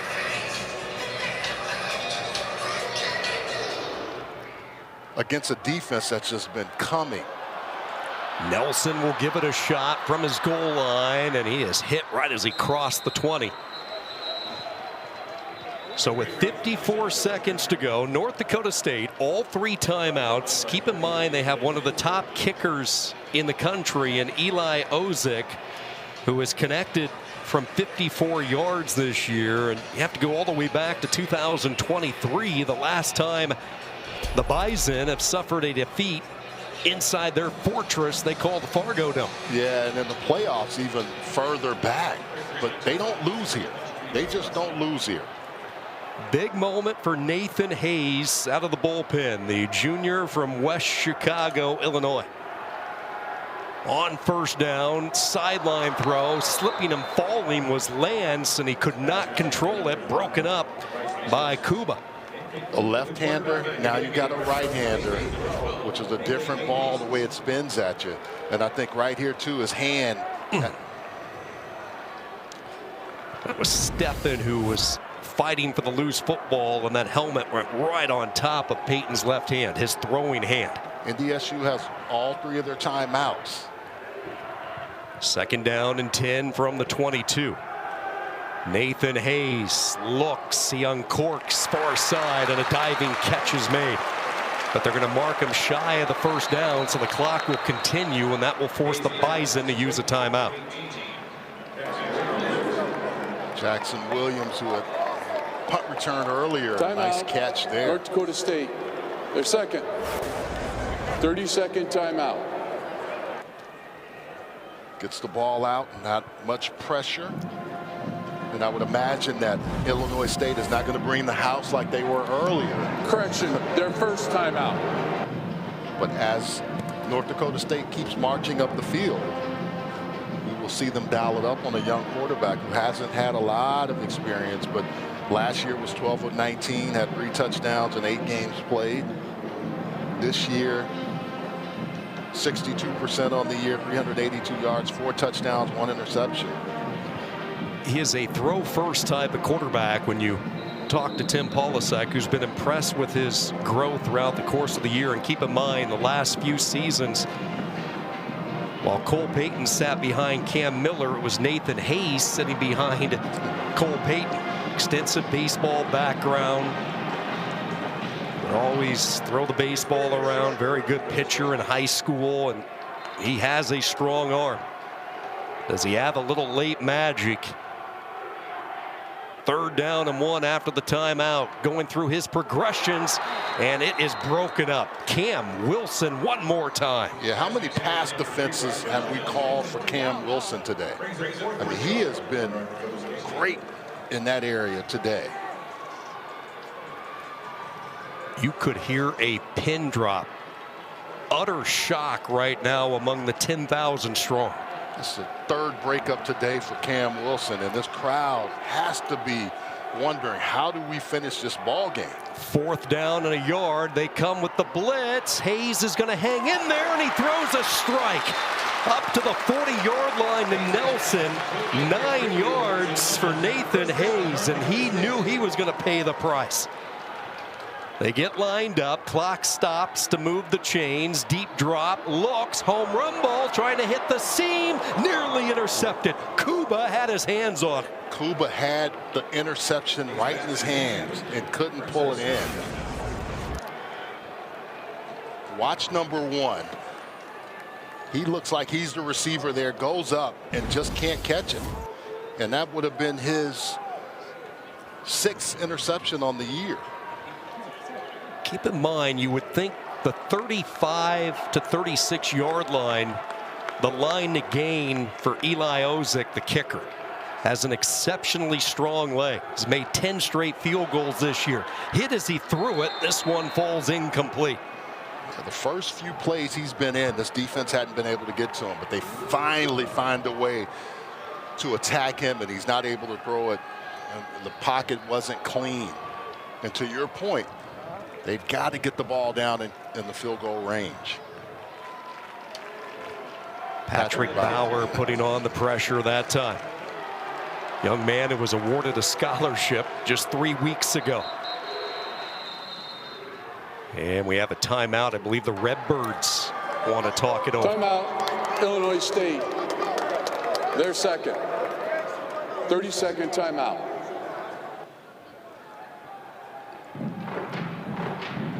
This has been a bizarre football game between these two powers in the Missouri Valley Football Conference. It looked like North Dakota State might wipe out the Redbirds early. Very first play from the line of scrimmage offensively. Cole Payton found Bryce Lance for 78 yards. Then you add in a Jackson Williams punt return for a touchdown, and it was 14-0 Bison, and everybody around the FCS thinking, here we go again. But somehow Illinois State hung in this football game. They controlled the time of possession. They have dominated the number of plays run, and in the clutch in this 4th quarter, Rittenhouse has delivered. They were down 28-14 in the 4th quarter. I mean, deep into the 4th quarter, and they have just found, they just kept chipping away, chopping wood, as we like to say. After the timeout, 3rd down, pressure off the edge. Hayes is going to try to buy time. Nothing open, so he will curl it and angle toward the near side. Bison looked like they got away with a couple of holding penalties there. Fortunately for them, they were able to get outside. They need about 38, 37 more yards to get to that line for the field goal. Yeah, a career long for him. I think Reese Edwards would agree with you. 4th down and 7. Here we go again. North Dakota State converted a few moments ago on 4th and 1. They need to get it to the Redbird 49-yard line. Nathan Hayes looking, and he is going to uncork it, and nobody home. Illinois State has come to Fargo and pulled off the improbable. Cam Wilson has played well all game long. And after he got beat on the first play, that just goes to show you, if you get beat in this game, you got to find a way to come back. And this Redbirds team has not been able to beat North Dakota State. They come in their house in the playoffs and find a way to pull one away for them. Cam Wilson in coverage having gotten beat earlier, most guys wouldn't play as well. Man, he has played an outstanding ball game after getting beat early on. The 19th all-time meeting between these two. North Dakota State have won 14 straight over Illinois State. The third time they have met in the playoffs, and for the first time, the Redbirds have figured out the Bison puzzle. 29-28, Illinois State rallies. Brock Spack and the Redbirds ready to march into the quarterfinal round. I think I told you at halftime, this was a game that was setting up for Illinois State. And when Victor Dawson went on that long touchdown run, that was some hope. And each time North Dakota State looked like they were going to pull away, these guys battled back. Tommy Rittenhouse did not have a great game, but he made plays when he needed to, and that's what they talked about this week. And Brock Spack, what did he say about boxing? We got to be in position so we can throw that uppercut and try to finish the ball game. It is a career high as far as passing attempts for Rittenhouse. He goes 35 of 52 for an offense that was on the field all afternoon. 91 plays for them, 48 for North Dakota State. And they never looked comfortable, North Dakota State, in getting their offensive rhythm. They just never looked comfortable today. For the first time this year, a running back rushes for over 100 yards against the vaunted Bison defense. Victor Dawson with no winkers right. He steps up and carries the load. 23 rushes, 137 yards. And that's with their 1,000-yard running back from a season ago in street close. Offensive lineman that can't play today. One that got hurt earlier in Jack McGarry. And you still find a way to win. That's what football's all about, people. You don't play it on paper. You don't play it on paper. Brock Spack has won a lot of football games and is nearly 2 decades on the sideline at Normal, but this one on the road really has to be up near the top, and all of a sudden you throw a dart at the board, it is going to be fun. The quarterfinals, the defending champs eliminated here at the Fargo Dome. Illinois State into the quarterfinals where they await the winner of UC Davis, Rhode Island. Those two will kick off tonight, 10 o'clock Eastern on ESPN2. When you come to Fargo, you expect to see a physical, tough game. You got that, but you also got something you didn't expect. A team like Illinois State who with chipping and chipping and chipping away and finally got one. 2 Missouri Valley Football Conference teams did not disappoint today. Back and forth, but in the end, it was Rittenhouse and Sobkowitz. The late 2-point conversion, Illinois State marches into the quarterfinals. 29-28 Redbirds. For Charles Arbuckle, Sean Kenny saying so long from Fargo.